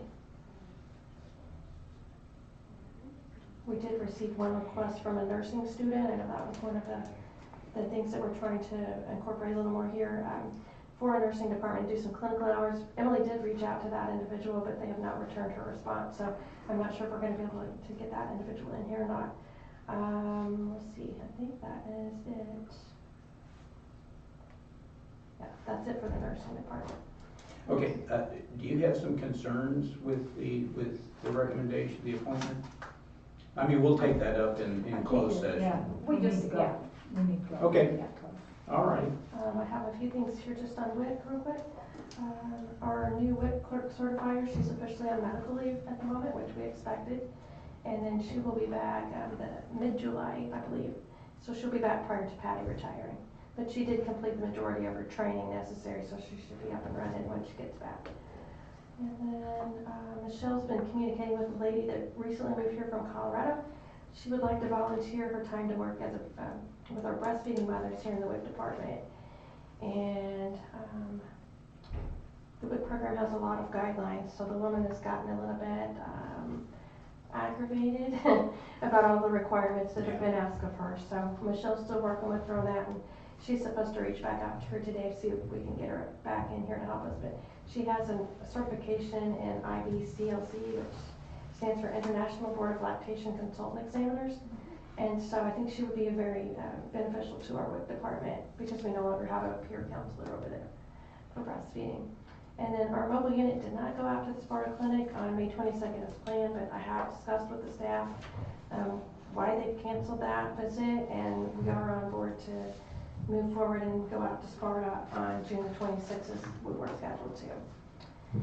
And then we have a marketing report, and I'm glad Connor is in here so he can help me with this too. But let's see. I thought it was excellent. Yeah. I thought it laid out exactly what we're doing. Yes. Right. So Connor, Further discussion. he would like to request permission from the Board of Trustees to work one day a week, one day every other week from home, to help help him fully focus on his marketing related tasks that he was really hired to do. So there is a lot that goes on here throughout the day. He does help with some of that at Inigo as well. And I interrupt him when I come by. Yeah, so anyway, I'm glad he's in here for that request, but he would still be available, he said, by phone or email. And so that's not something that I really have the permission to do or to authorize, so that's up to the board, because I'm good with it. Yeah, me too. You know, remote work for people who do this kind of work is probably more effective. I'm more effective. I used to go into my office at 5 o'clock in the morning in order to do paperwork and before everybody got there. Just because after that it's impossible. Yeah. So I would So move to moved. approve. Okay, Steve moves to approve it one day a week. Is that what you were asking? I think I specifically said one day every other week because I don't see it as something that I need all of the time, but especially recently, there's just been so many different projects, and then there's always the fun, oh, we need Identigo coverage, where it's kind of like my regular day-to-day stuff is just not having time to get done. Well, then I would recommend that up to 1 day a week. Sure. That way, if you need 1 day every week, which we assume is not gonna be necessary. Right. But it's there. I consider that a friendly amendment. Okay, all right. Okay, and then he was asked by. Any more discussion on that, Trying to hurry. that motion? Okay, all in favor? Aye. Thank you, Connor. Who was second? Kathy, We work with it. I'm sorry, I usually repeat that, and I did not. He was also asked to put together a list of items that we would potentially need to change due to our potential new logo and to create a new logo, but the two of us have discussed that new logo, but we're both very confused on what the board is wanting, so. Yeah, we didn't get that information until last night I didn't see it until 9 o'clock last night, so, we'll take that up at a later meeting. Yeah, that's not an urgent. Okay, so nothing for him to worry about now. Okay. All right, that's all I have for marketing, and then we have our FEP. Actually, it's not FEP, I actually lied on that, I think. Oh wait, no, it is on FEP. We've asked Edward to help Callie and Shelby on the FEP contract deliverables, and Shelby will be out soon on medical leave, and so Edward will be helping Callie, and we're excited about that. So, okay, that's it for the contract. All righty, so we finished our general reports.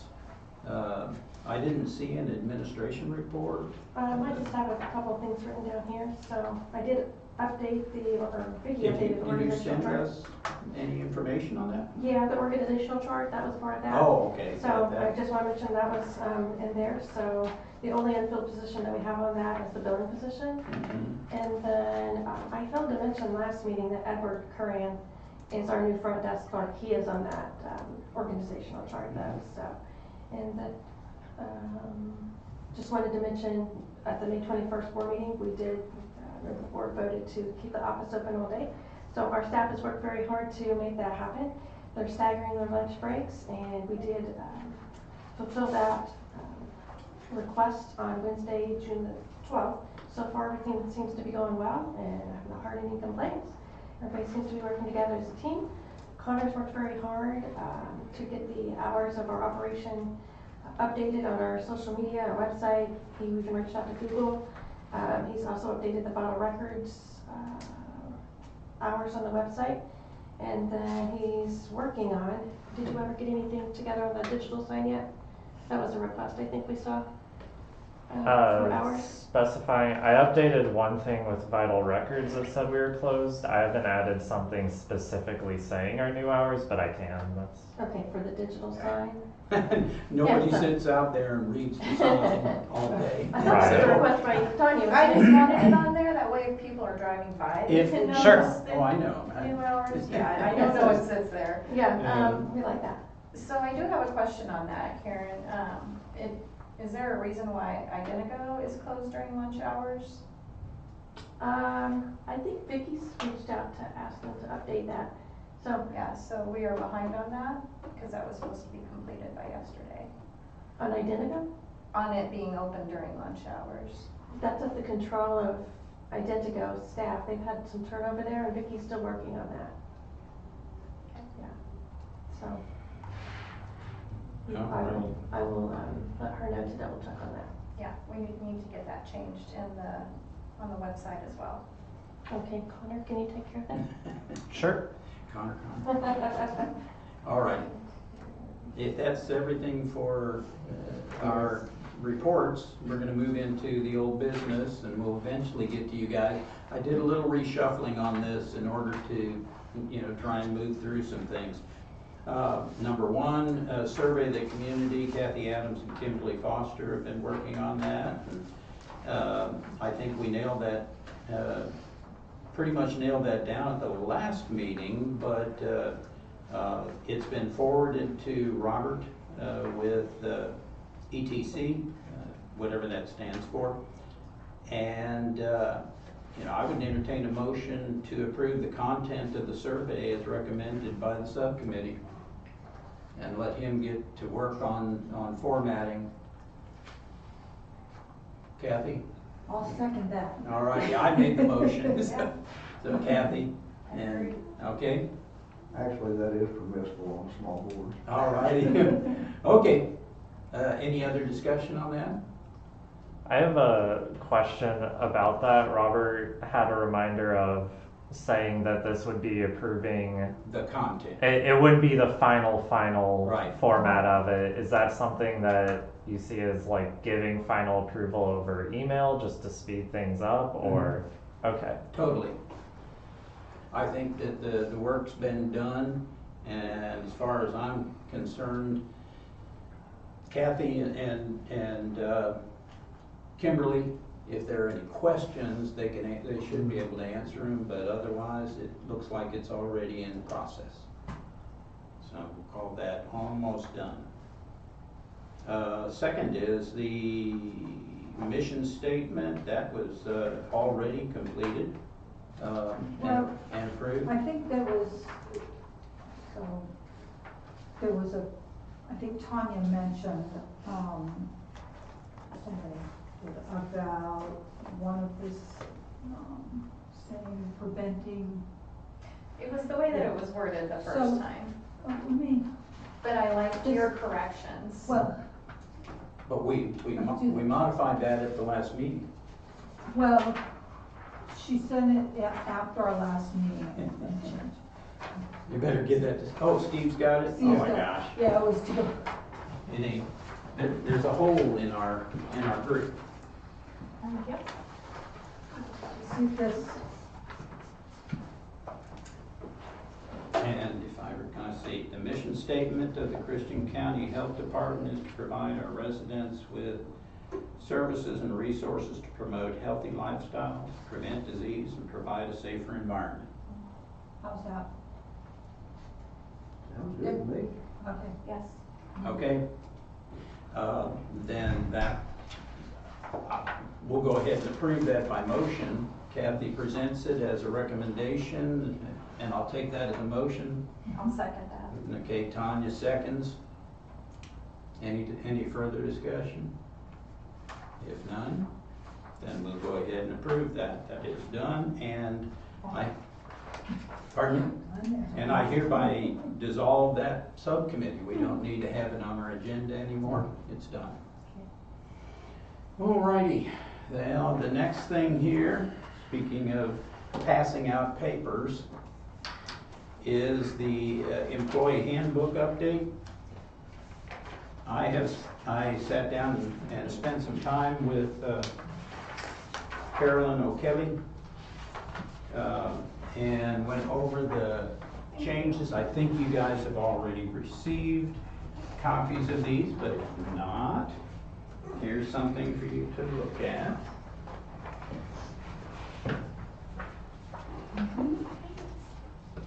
And, okay. Yeah.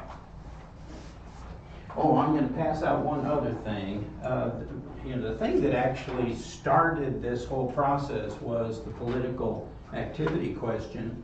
Carolyn said did I give you a copy? Yes, I have one, thank you. Carolyn said this is the Hollis Acres and Arnie standard wording. It's much briefer than the one that is on our, that is in the handbook right now. And I would like you to take a look at that and see if that's something that we could substitute and streamline things.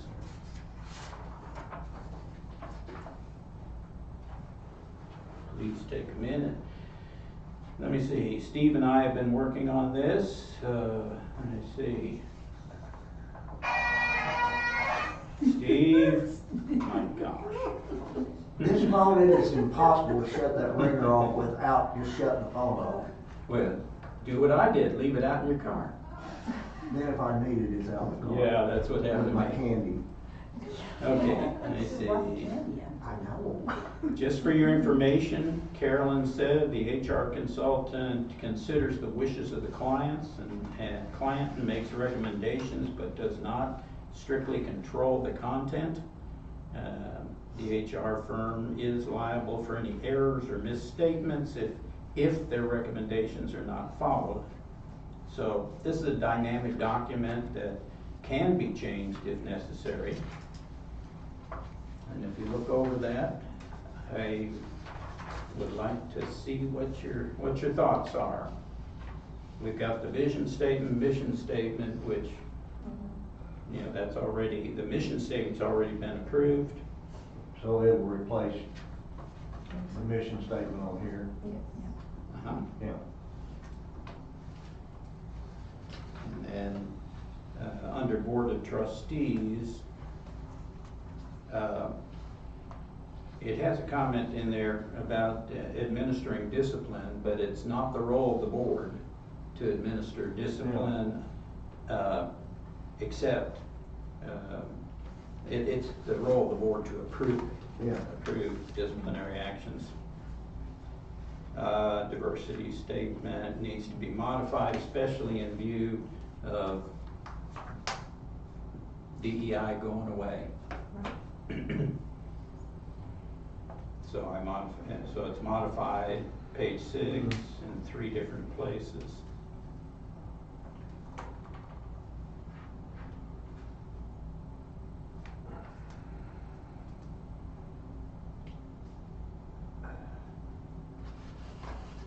Yes, What- Steve? Questions or problems on page Well, 1? I just have a real problem with all this woke stuff. Okay, but And what about the recommendation? I like it. Okay. Very much. Yes. I mean, we shouldn't be worried about somebody's gender, their ethnic, how do you say that? It's all protected. It's It all should be protected. protected. Yeah. That's right. Yes. It's like, I was listening to a radio station program the other day, and somebody referred to an ethnic group and says, if this ethnic group did better during this time, and the guy said, well, really, didn't everybody do better? Yeah, Then why are you singling out an Yeah. ethnic group? yeah. Yeah. So, okay, page 1, is that okay? Yes. Let's go to page 2. I know, I printed on both sides in order to save paper.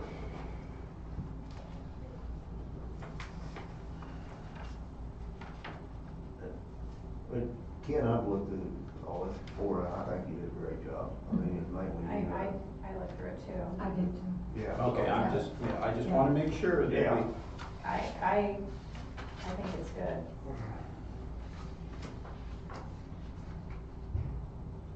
Printed. okay. Yeah, I agree. Well, if there's a motion, I'll accept it.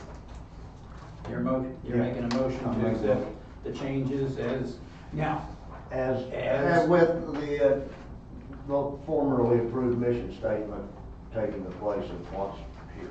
right, but what about this document? Do you want to change the political activity statement where in the handbook it has 22 bullet points? This is the standard. Yeah, to include the standard. So just Yes. replace those Yeah. 22 bullet points Yes. with the standard wording. Yep. Okay? Okay, And so the I'll motion second is that. to Yes. accept the handbook modifications, or whatever we call them. Yeah, modifications of the handbook as published, but for the political activity, substitute Hollis, Akers, and Arnie's standard wording. Okay. All in favor? Aye, it's unanimous. Okay, thank you very much. Let's move on to Tanya and Steve's bylaw recommendations. I printed them up for everybody because I'm not sure if everybody had the current version. Making sure that the version is current.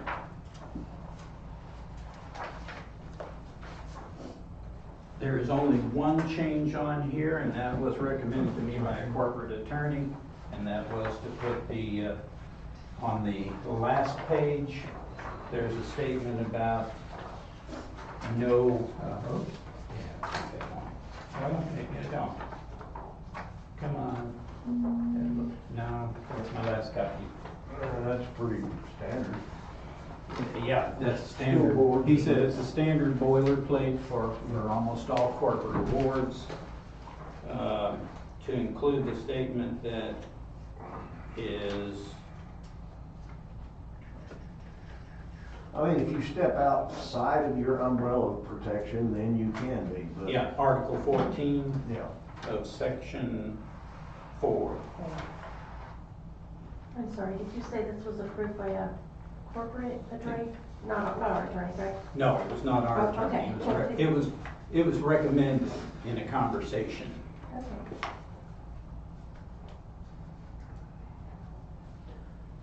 Make a motion to approve as written. Yeah, did everyone go over the I changes? did, I'll second it. All right, all in favor? Aye. All right, approved.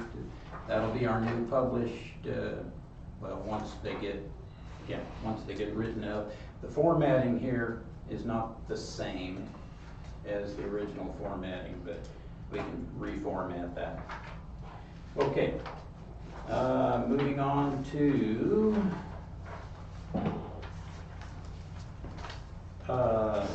new construction. Well, wait a second.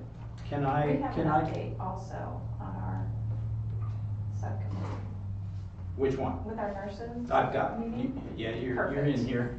Perfect. But can we do them a favor and let Yeah. them talk about the mobile unit update? Angelina's gonna stay the whole time. Oh, so it doesn't okay. matter. Okay, well then, we'll get to you. She's fine. Oh, guys, I apologize, I don't like that. Okay, well, you're the one who's gonna talk about new construction, so we're gonna go to Okay. day-to-day operations. So Kathy and I met with the nurses last week, and we just wanted to see what was working well, what wasn't working well, if they had any thoughts that could be improved on. In the process of talking to them, we found out that there is no policy and procedure manual for the nurses that they can turn to if they have a question. So we have a nurse that's gonna be working on that and getting that put into place, which should be very beneficial. And she did it on her own, she noticed, she recognized it and she Right. just started. You know, this should be able to help, you know, PRN nurses that aren't in all the time, you know, if something comes up, they can easily just open up the manual, look step by step to see how to do it, and no questions will have to be asked. We also found out that the orientation packet is incomplete and needs updated. It looks like the nurses are just doing vaccinations, and she said that there's things in that they don't actually do. Yeah, so actually when she was going through it, we discussed that, Mhm. so it's been revised a few times. And we discussed the time clocks a little bit. Seems like there's a lot of time spent on filling those out. And Karen, I would like to get with you and see how that's done, and to see the time clocks. There was just a concern with how much time was being spent. Is that time cards or Time clocks? clock, yeah, the time cards on how they bill out each of the contracts, and they were just saying how time consuming that is, so I just wanna look at how that's done. Sure, yeah, so we're in the process of, I'm waiting on Vicki to put on the backside, so as they clock in, it's all gonna be electronic, cause it has been a cumbersome process. And that's what that's what a concern was, so I wanted to look at it to see if there's something that we can do to reduce. Yeah, so it's gonna be That electronic, consumption. and so as soon as Vicki time's fine to put those in there, this has been a wish of ours for a few months now, but Vicki does have the instructions to do so, it's just getting those entered on the backside, so instead So of. how close are we to having that resolved? She's talking about within the next week or two. Oh, that's Yeah. good. Yeah, so what, staff will end up doing, instead of putting it on a timesheet, because again, everything's old school, We've just needed time to get away from all of this paper. Right. And so everything takes time, and you've gotta have employees to have, the availability to do those things. So, we have the opportunity to do it with our new payroll system. And so, once we get those in there, Polk County uses the same system that we do, but yeah, instead of putting it on paper, at the end of the day, the staff will go in and actually enter their time for each contract, and we'll have those reports to run instead of having all of this cumbersome paperwork, because it has been time consuming for billing as well, but we just have never had that option. Is it done So- through Salesforce? No, this is through, iSolved is what we use. I saw. Yeah, so it's with our. So how much time will this actually save them? I don't know. I mean, they would do it at the end of the day, so, and they'll have to verify it in the system before they can get paid, so, Okay. yeah. I mean, what are your thoughts on what else could be done? 'Cause we I have didn't to know, track- that's why I wanted to look at it, but it sounds like, Yeah, we have to we'll be able track. to solve that real quickly, hopefully. Yeah, and once we Good. get those reports, it's gonna help with billing, it's gonna make our billing so much quicker, so. Perfect. Yeah, I like to hear I that. think we were also, there was a concern of, that they were going to need to clock in and out for their 15-minute breaks. Oh, yes. They're not. Okay. Okay. Yeah, so we went with the 1 hour, and we're staggering the lunch breaks, and so everybody's still guaranteed their 15-minute breaks, so it's still included in that 1 hour, so whenever they clock in and out, it stays the same as it was. It's just, they're taking lunch from 11 to 12 now, or 10:30 to 11:30, whichever, but no, it all stays the same, so there's no extra clocking in and out. Good. And then the only other question we had was on Identigo. Seems like there's still problems with that. Sometimes it works well, sometimes it can frequently bring productivity to a halt. So I guess my question is,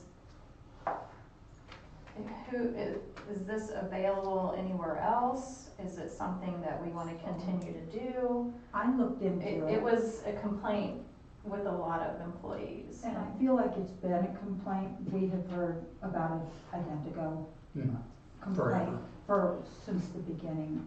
And Yeah. I would like it to be, I would recommend getting rid of Identigo. We make $4. It has disrupted the workforce of every one of the employees. It's been brought to our attention numerous times, and I feel like possibly they're viewing it like we're not doing anything to help them with it, because it does continually get brought up. It takes time away from, you've got nurses in there that are assigned to a day of Identico, and Is that a motion? it's a motion. Well, I guess my only concern is who else provides this service. I would hate to So, take something away from the residents. I know that we only get $4, but at the same time, where else can our residents get this done at? so it's not Identigo company, but right next door at the police department, it's the Sheriff's. police department, the sheriff's department. I mean, it's done all over. And matter of fact, if you even pull up Identigo, like we did that day, it doesn't even list us. I was So Right, you can it do, didn't. you could pull up fingerprinting, and it's fingerprinting is available. There used to be one All at the throughout FedEx county. on CC Highway, but I don't know if it's still there. but So it that's is what it's done, So we have a motion. full-time. Yes. I'll second. And we have a second Yeah. to get rid of Identigo. Just seems to be a, Okay, so I do know when we sign the contract, there's a 90-day cancellation notification. So are we Okay. okay with, We Filling initiate that today. yes. okay, I think what else I need to ask you then? Okay. So we'll go 90 days from today? Correct. I think their other option probably would just be to hire somebody to do that, but honestly, we never know how many's coming in, and I don't think that we could justify that. Not at $4 And if a it's pop. done next door, Yeah, So- if somebody comes in and just point in the right direction. Sounds good. All in favor? It's unanimous. Identigo goes. And Karen, just to answer your question that you had brought up, when will the staff receive the results from the Board of Trustees questionnaire? That was confidential, and we will not be receiving those results, just so that you know. Just to clarify, I did not put that in the box as Kim had asked, so that is a confidential box, and I don't know who did that, but Okay. again, I wanna make sure you Yeah, understand. just so that you know, yeah, that was confidential, and there will not be results going out on that. Okay. Yeah, she's just making sure she gets that, makes that statement because she's leaving at 10:30. Sure, that's fine, but it sounded like she was saying I put it in the box, which Kim thought I did, and I did not, so I'm gonna make it clear. Well, it also went with our meeting with, it went with the meeting that we had this past week, so. Okay, well, we're running down against our, against your deadline here, so, Steve, any recommendations on the, did the architect pretty much present? Yeah, I liked what he said, and I understand. I had one lady wanting me to do some stuff with a house, and I'm like, no, well, I don't want this wall here. I said, well, look what's on top of the wall, everything to the peak of the roof. No, I ain't doing it. So, yeah, his answers was plenty satisfactory. Okay, so we'll have he said we'd be able to get that within a week. Yeah, as far as, there's some questions about the roof on the existing building. Yeah, that's another. Oh, you want me to do that later? Okay. Yeah, go ahead and do it. Go ahead and do it since it's tied together and we. Yeah, I went up there and, Vicky, I think, told me there is some water coming in, and which will eventually, if it's not a problem already, it will create a problem. So we need to get that fixed. I went up there. The roof on this section is tin. I don't see a problem over here. The original section is all flat roof, and the material is like asbestos shingles, or asphalt shingles. I hope not. Yeah, that is asphalt shingles, excuse me, in 3-foot wide strips laid down with sealer along the seams. The material itself doesn't look bad. I've heard everybody that's come to look at it said we need to rip the roof off and just put a new roof on. I don't see a problem so much with the material. It's just the seams are where they've been sealed, is cracked. The tar is cracking. But that has been addressed in the past, and when maybe we got the wrong roofers or something. Well, that's what I was fixing to head into. Okay. A friend of mine, Rick Lau, has HVAC heat and air, and sort of his slogan is, we don't send the salesman out, we send the repairman. And I do think maybe we've got the wrong roofer. So if it's okay with the board, I've been working with Rick Parham over at Rogersville, he's a builder, and he's agreed to, I said, let me make sure the rest of the board's okay with it, but let me and him go up there and let him look at it and give me a recommendation, and then I'll bring it back to the board. Myself, I don't really think we need to rip off the roof. I'm perfectly fine with him making a recommendation, but you mentioned that he's a friend of yours. I don't think he can bid on it. Well, he uses other roofers. I mean, I just wanted him. Okay. He's somebody I trust to give me the straight scoop. And if we know what we need, then we can let it out for bid. Sure. Okay. Well, let's do But that. I'm not a roofer. I mean, to me, it doesn't look like we got that big of a problem, but he may contradict me. What's his name? Rick Parham, he's actually running against Brad. Parham, is that? Parham. Okay. And he said, yeah, just whatever. Okay.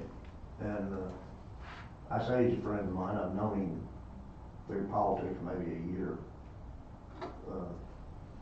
Okay. Any other? So we're gonna get those drawings from the. Matter of fact, I took some pictures while I was up there. That's basically what it looks Yeah. like up there. And Actually, I think we saw pictures like this in the past. It doesn't speak to me. That does. that's basically what Okay. the seams I'm talking about. The material itself is not deteriorating, look like it's just where it's been put together and seam seal.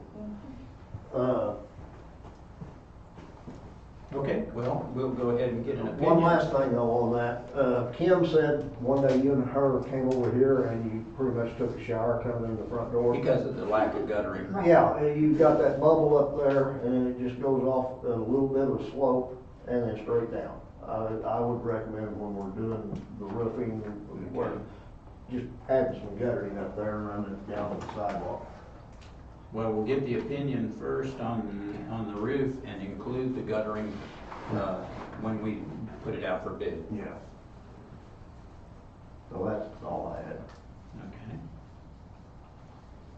Alrighty, let's see, who's next here? We got budget line items, I think, We did that. Yeah, we've already discussed that, the removing, The COVID-19. Oh, I'm sorry, Yeah, sorry. We did those. oh, sorry, the. Inventory. okay, Yeah, so I did send out the information on the new inventory updated. that's list. what I was looking at, the Yeah. Church Street inventory, but Yeah, so we haven't had any luck selling most of those items over there, so if you look at that list and see, what would you like us to do with Yeah. that? Who can we donate that to? again, that list came in last night. Yeah, I did. Late, and so I haven't had a chance to look at it, but we'll pick that up. We'll certainly look at that as soon as possible. Yeah, if you just have any thoughts or ideas, how we can get rid of the stuff. Possibly, if we do convene a special session and we have a quorum, we could put that on the agenda as well Mm-hmm. to address that in the special session for the Okay. appeal. Yeah, certainly. Okay. And let's see here. The mobile unit update was addressed in the May 23rd minutes. Yep. Do we have more to add to the picture?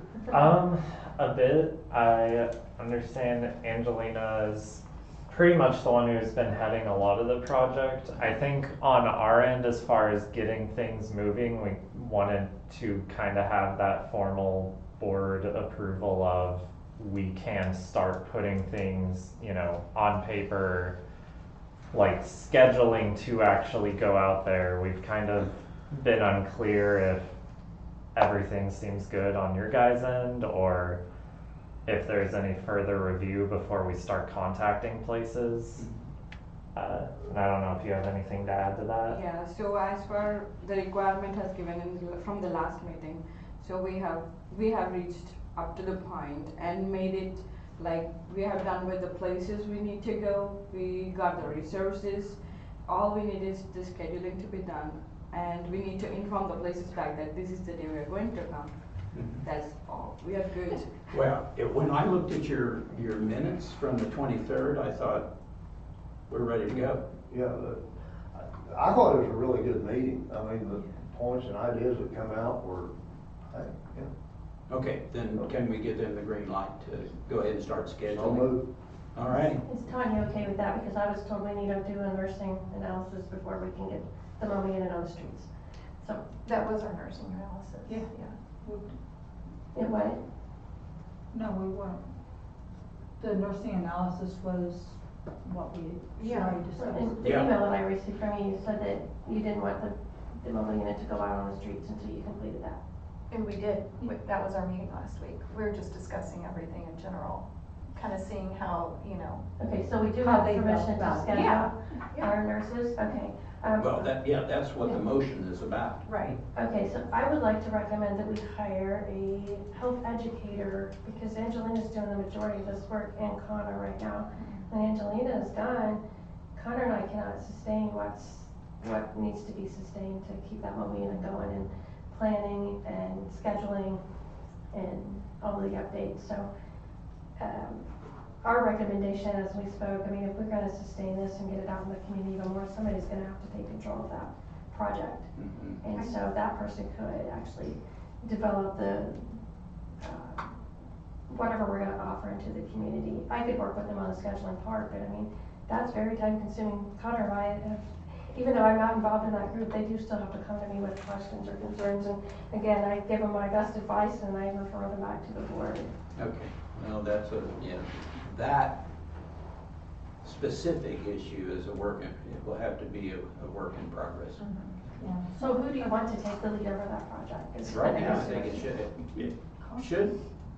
Pardon? Con, I mean, he was doing the Yeah. scheduling and stuff, and even without Angelina, as far as in the field, the nurses are gonna be the ones educating and, Yeah, I mean, as far as their schedule, I think I'm just gonna leave it to them. I will communicate with them and see who's willing to go on which dates, and then we'll make sure that it works in their schedule. But, if we're sending other staff, WIC's kinda got their own schedule, so they're doing fine with that.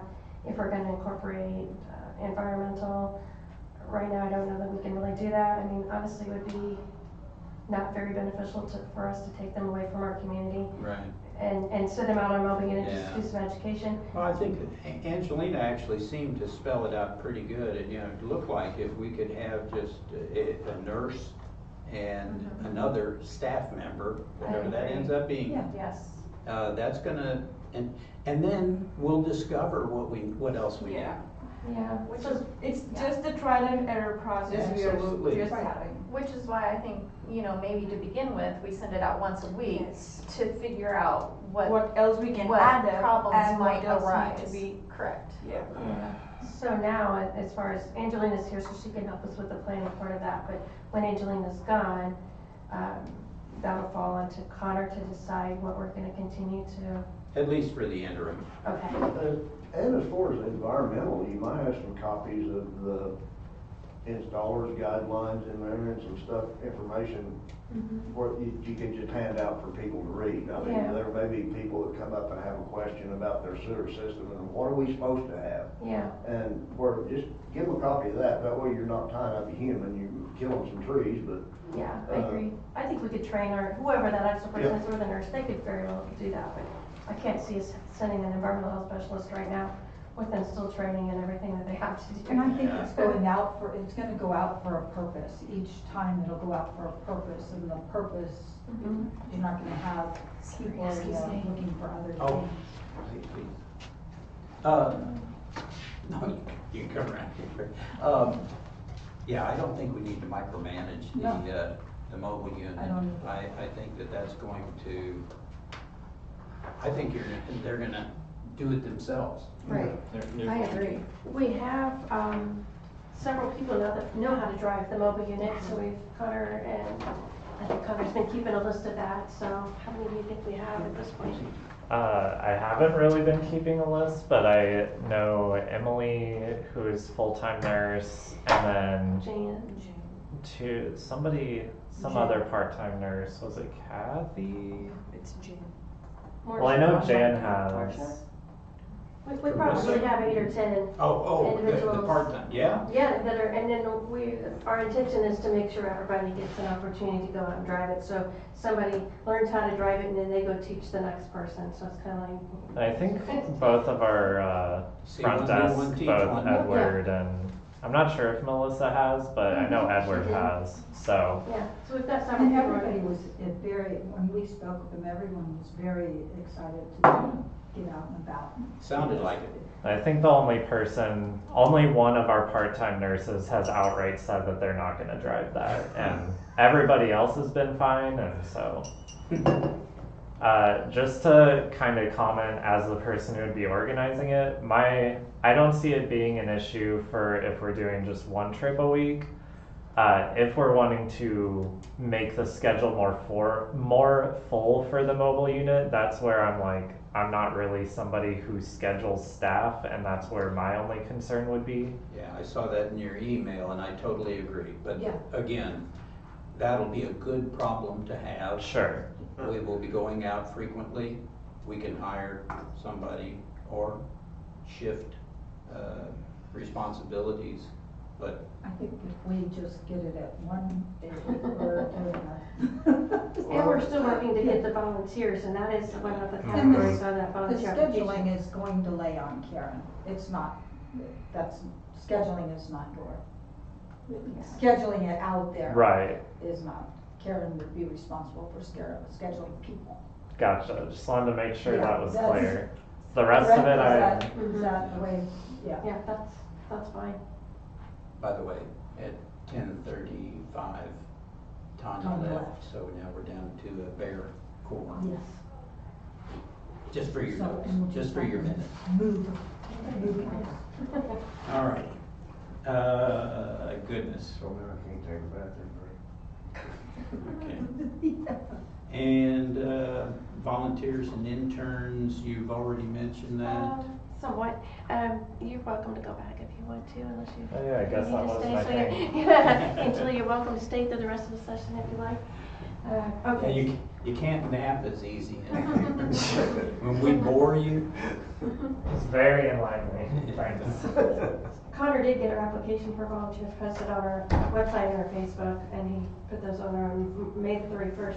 I get 1 million emails a day, and so I've been going back just to see if I've missed any of those. I don't see where anybody's applied for that yet, but I did talk to Connor the other day about placing some of those at the front desk, and then we got sidetracked, and then I remember now he came back and said, "What did you tell me to put at the front desk?" And it dawned on me this morning, the volunteer application. So we'll try to get those at the front desk. And then, let's see. Could you email us a copy of this? Of the volunteer application? Sure. I thought we got one, didn't we? It seems like I It was at did. the last meeting. Yeah. I emailed it out then, and it was the exact same thing. We didn't change anything on it, Okay. so. It's an attachment. Okay, well, I'll go back and look. But I know what you mean. Sometimes those attachments, you get So many. 10 of them on Monday, and you get 2 of them Yeah. on Tuesday. Yeah, So, okay. Okay, and then the interns portion, we do have 2 MPH interns from Missouri State scheduled to come here in the fall. And so they will take over after Angela. Angelina. Yeah, he's one of my batchmates who is along with me is going to finish the program. So he is supposed to do this summer, but due to some of his families coming from India, so he's gonna do in the fall. That's in our county, and he's a dentist license. He got the license in here. He finished his exams, everything, and I think that will be more helpful for the mobile unit that he's going to take after me. So if you want to do some dental checkups, it will be more official. We don't need a doctor to do it. So for a whole fall semester, it's gonna be a good one. Yeah, so Yeah. we're anticipating him maybe following Angelina in her footsteps, so she can Yeah. coordinate that with him before she leaves. And then the other individual, I've talked to Emily about potentially helping her with those nursing policies and procedures too. So we have some, but they're scattered. Policies and procedures are online, and there's just not a book, and I don't really know that we're looking for a book because we're trying to get rid of paper. So I think if it could be in electronic format, but I think the next intern can maybe help us with that as well. And I will be sending, students. Sure. In the second block of this semester, and then again. And they can help with second that. block. Correct. They are, yes, they're leadership and management, so. When will they start? What is second block? Yeah. So,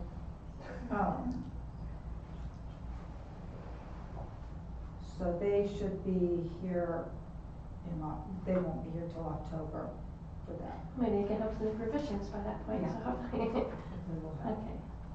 and then they will be continuing, so the second block of each semester. Okay, and our staff should be well trained by that point to where it's not gonna be a big issue for them to come in here and then hinder their work. Well, and it could be even sooner if you would allow the pre-licensure as well, because I know we haven't been able to send them out in quite some time, so. Yeah, with one nurse and trying to train other people, it's just not impossible, Yeah.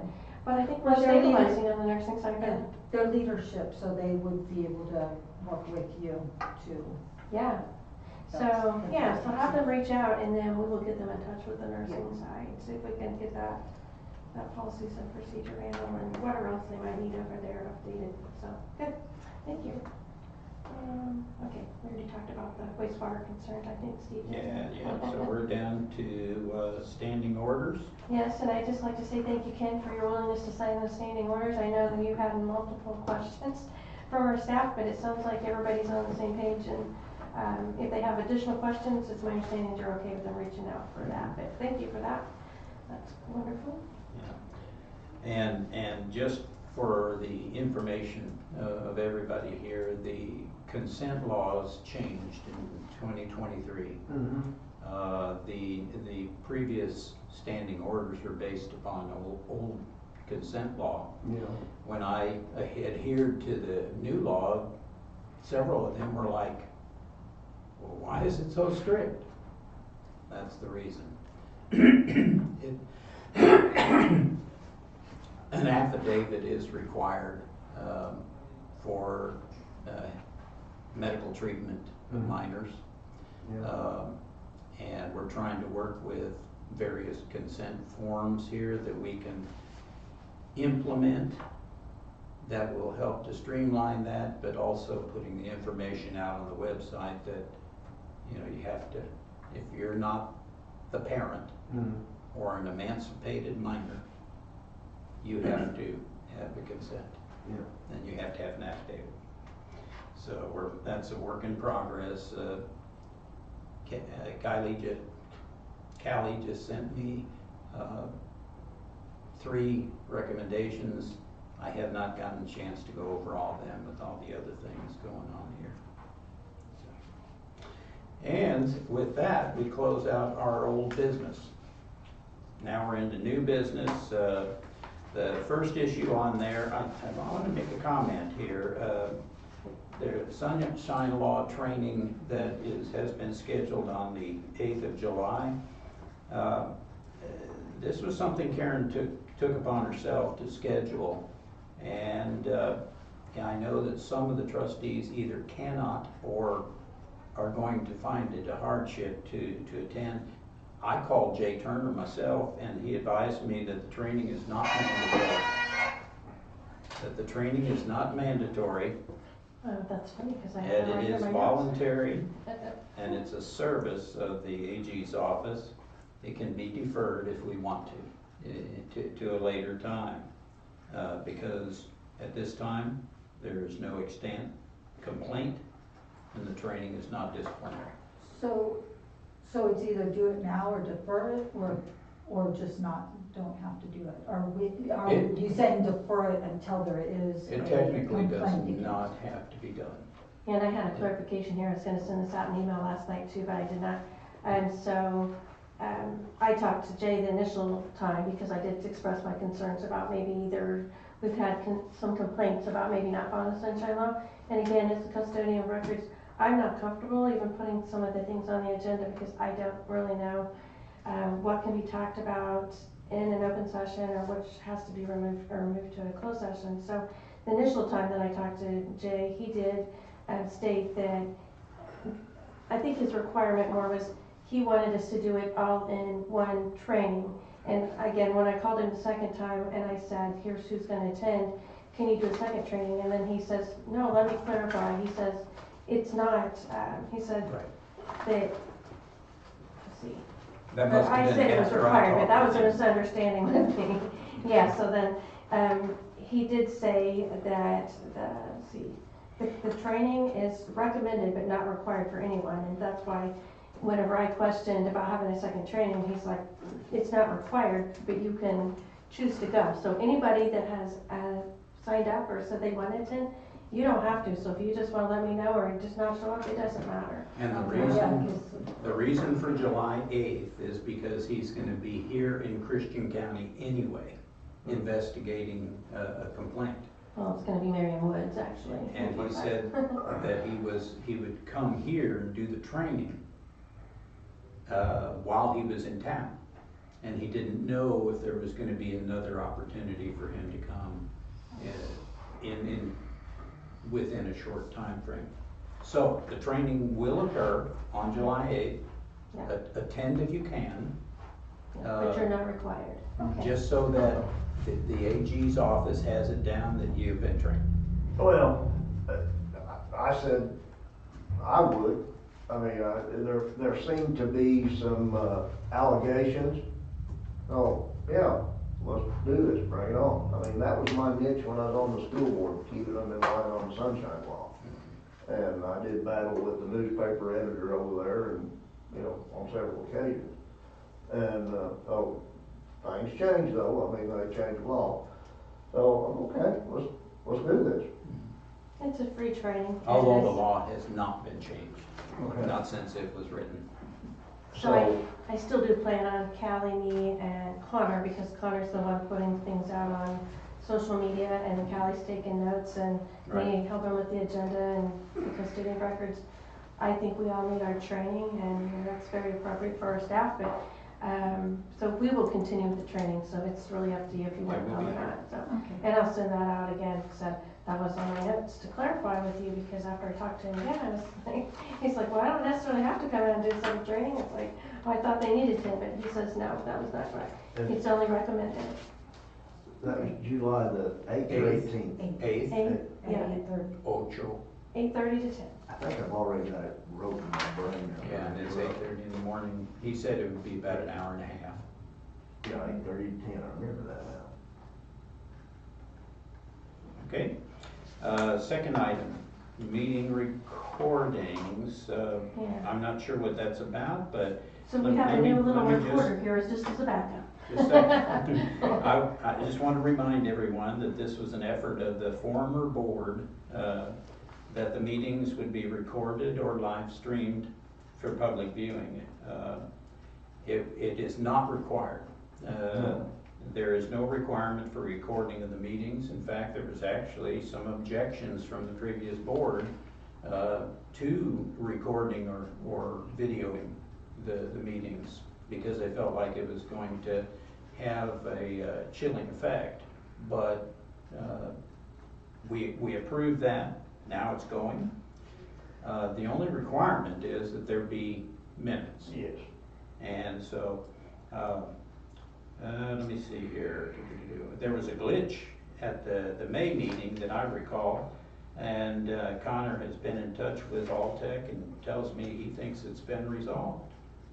So if you have more to add? Yeah, we purchased a small recorder just to be on the safe side again, because all of the confusion that we had, nobody could remember really the May 21st meeting for the portions that were not recorded. Kim had thought that hours that we needed to change our organization to be open was supposed to take place on June 1st. Callie and I had understood it was before this board meeting. I had written down the 17th in a couple of places on my notes.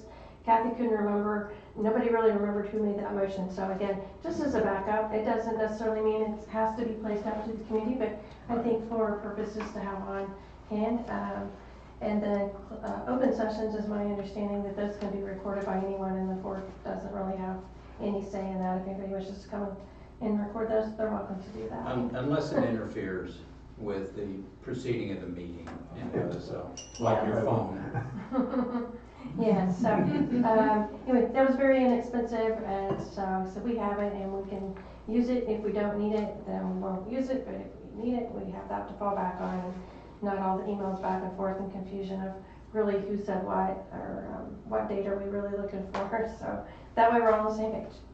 And so that's all I have to say on that. Okay, now front lobby, I don't know anything about that, so. Yeah, so the previous board members did desire to have the bullet-resistant glass installed at the front lobby area. It's my understanding that our current board members are not fond of that, and I understand that.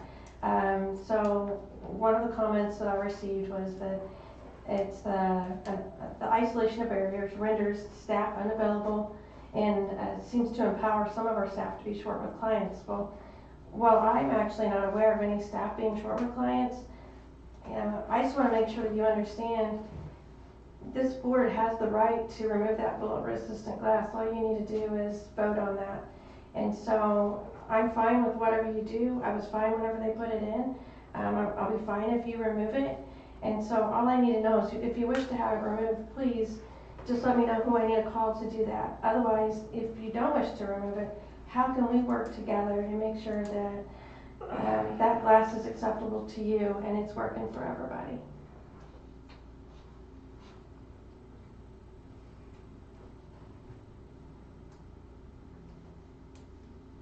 What do you guys think? I don't have a problem so much with it being there, but it's hard to talk through, really. and it does create a barrier. And then you got these locked doors, it's like, public, we don't trust you. I mean, nothing else, get rid of the doors. I mean, that's your right as a board, so Right. all I need to know, I don't care which way it goes, so I just want to make sure everybody gets along, we're all on the same page, we're meeting whatever needs we need to be meeting here. And if you want to remove those, you all just need to decide that and let me know. Let's look at it on the No way out. opinion at this point. Yeah, let's look at it on the way out and see what we think. And it's not so much the board, it's actually the community saying, what the heck?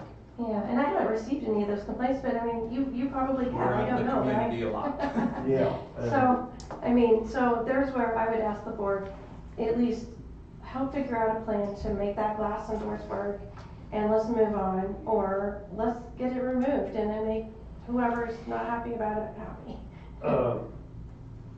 I mean, but we have heard a lot of complaints, and even myself, when I came in to sign up, I had been in here since I was an installer, and I thought, what in the world is going on here? Yeah, so please just let me know your thoughts, because if you feel it needs to be removed, you can easily do that. Okay. I think we need to bring it up with, when we have the rest of the. Yeah. Yeah, it needs to be, We'll move it. So can I add that to the next meeting, so you'll have time to discuss that? sure, please.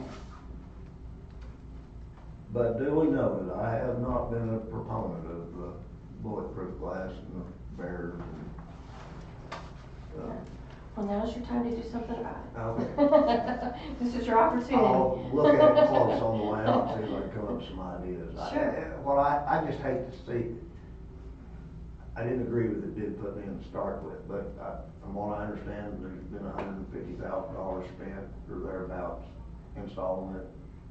Mhm. I don't remember the exact cost, but Uh, it was approved by the previous board, so yes. there again, I mean, you're the new board, so you I- have a right to do whatever you like to do. I hate to see money just be thrown away. Mhm. Yeah. So, Or to expend more in order to modify. yeah, But those are really our only two options that I can see, I mean, unless you know something else. I don't know. Well, we'll take it, we'll Again, please consider think it. about yeah. it. That's the first time that it's been mentioned that it's not a permanent fixture. But it's what? It's not a permanent fixture, it doesn't have to be. It does not have to be, So- no, like I said, so if you haven't thought of that, please think about that, because that is an option. Okay. That was all I had on the front desk. Okay, now it's staff questions. Yeah, I just had a couple of things here. So there were 4 questions and comments that were submitted this month. And so there was one employee comment that was provided directly to me. And that individual did ask to remain anonymous. I know there's been some emails going around by the board thinking that I put those in there. I did not put those in there. Put what? Comments into the board anonymous box that come Oh. here. So those things that were emailed out to you. I did not put those in there. I sign everyone that I put in there because I want to be transparent. And, that's the only way we can communicate and resolve any problems. But that individual did bring their complaint to me. And Kim had asked in her email to me what the specifics were. So it was from the May 23rd meeting where it was about the mobile unit. And Steve, you'll probably recall, Kim was sitting over here, but I was told to watch it, and so I did. But you were talking about veterans and organizations and the Eagles and the Elks, and then Kim made the statement that she was in the Eagles group, and then you made a comment back to her that stated, I'm trying to think how it was worded, that she didn't need to describe how she identified, and that offended one of the individuals that was in that meeting. And so, anyway, so I just want to make sure you understand, it's a valid complaint, and so. Well, on the other hand, people don't need to be so thin-skinned. I mean, it goes back to my comment about all the wokeness a while ago. If board members can't kid among themselves, I have to bring all of those to you I as understand. And so just please know that's what's happened, so to Okay, make you well. aware, so maybe, be mindful, I guess, in the next meetings, and just know that there are people listening and maybe don't agree with what's said, but, and I know, it's hard to always say the right things at the right moment. Well, So- I would like to comment on this. You know, the board does not support the use of any kind of lewd or offensive language by anyone in the meetings. But the complaint seems to relate at least to a line of either questioning or a line of just idle conversation. Well, And, you know, I can tell you that individual did claim that they were having some mental, how to explain it? Anguish? Mental health, issues with that, and they did request the following day off, and I did give it to them, so, again. Because I of was- a comment I made? Yes, I'll tell you. so I just wanna let you know, so, anyway, that is in their file, and they've been asked to remain anonymous. I don't know what the legal aspect of that is. If you were to ask, I would have to reach out to the attorney and see if I'm legally able to provide that information since they've I asked. don't care what it was, I just, All I can say is that all attendees are reminded to use their best behavior in civil language during our proceedings, because you never know who's listening, much like when you have small children. Yeah, so, and then again, the one that I submitted, again, I signed my name to it, but it was along the same lines of the logo over here, and so again, just to be mindful, I mean, I want you to know, it wasn't just me, there were other people in the room, other board members, there were community members, Callie, Angelina, and so I know it doesn't offend you, but it does other people, and we actually did have one other complaint that asked to not be submitted regarding that too, so just know that people are, again, listening, and please be mindful of how we present things. And okay, well, if we're gonna get into how people get offended, I've got a few myself, but what is the purpose of that? Well, we're in the process of reviewing that, Okay. and, whatever you think of it, we do have the power to change it. Well, it's not just what I think of it, it's people that I pass the business card out, they're looking at that like, what in the world is that? Yeah, well. I talked to Kim on the way up here, she said she's getting the same kind of comments. Well, I would encourage them to submit a complaint to the health department, that, they think that logo. They're offended by it? Pardon me? They're offended by it? That they're offended by the logo, yeah. But, just encourage them, voice their, opinions, because there's no reason for you to have to take the brunt of somebody's offense because you're passing on information that other people have shared with you. Well, that's the reason I brought it up. Okay, well, now we're all on the same page. So the other thing is, we do have that confidential board member box for all staff. If they wish to put something in there for you, they can put that in there and not sign their name. So as again, Tanya, I think, was relaying that if I put those, the comments in that box, I do not, I sign my name to everything.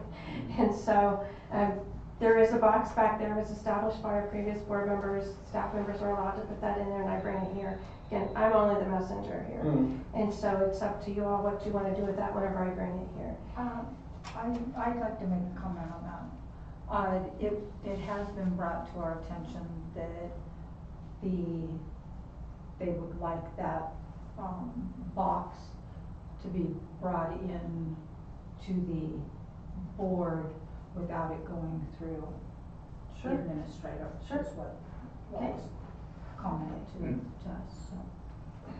Okay, Good suggestion. I mean, that's a way of somebody being able to be frank. It'd be kinda like opening sealed bids.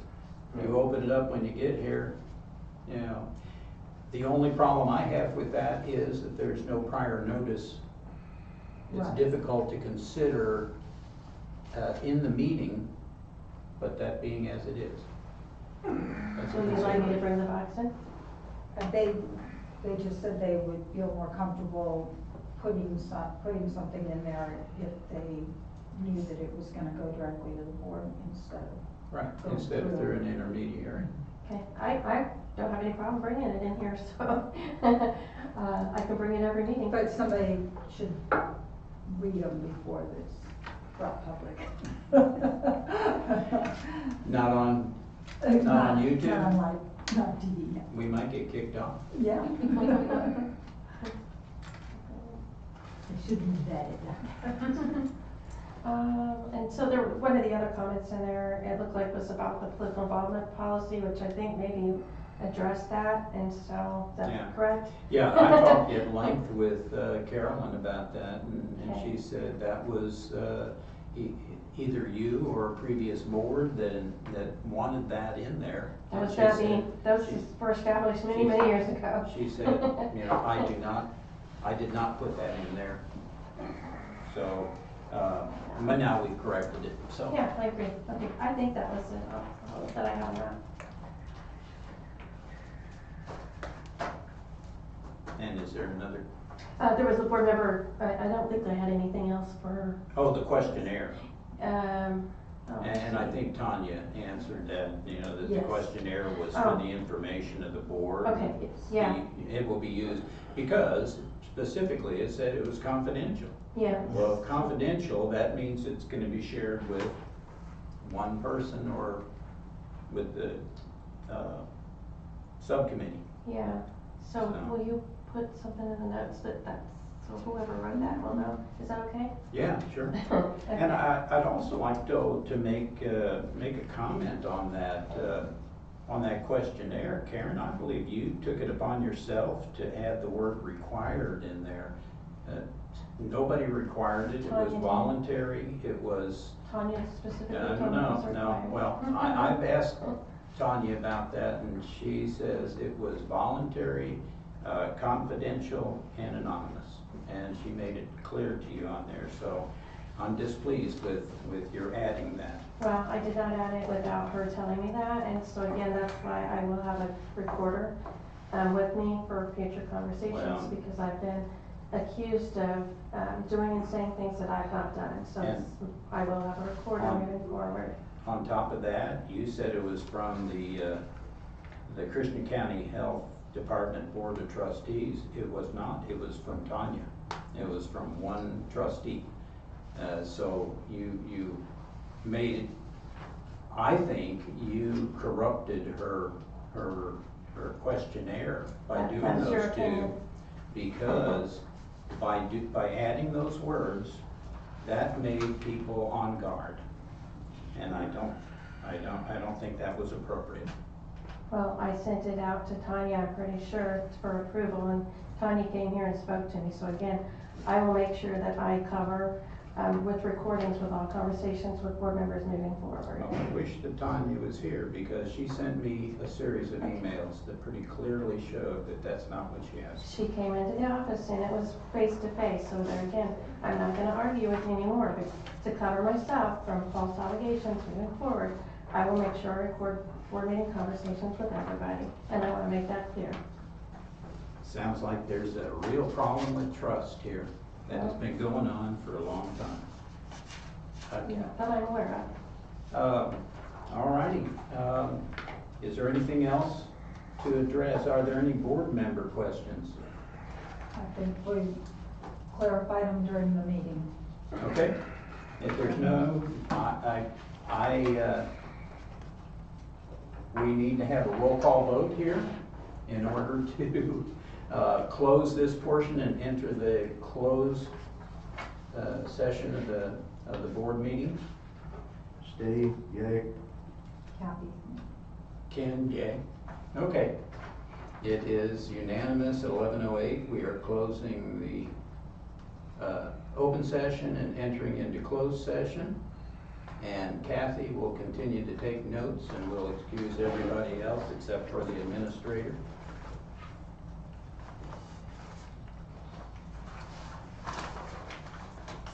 I'm gonna run the rest of the. Hey, that's a good idea. Let's take a break. I'll put this on top.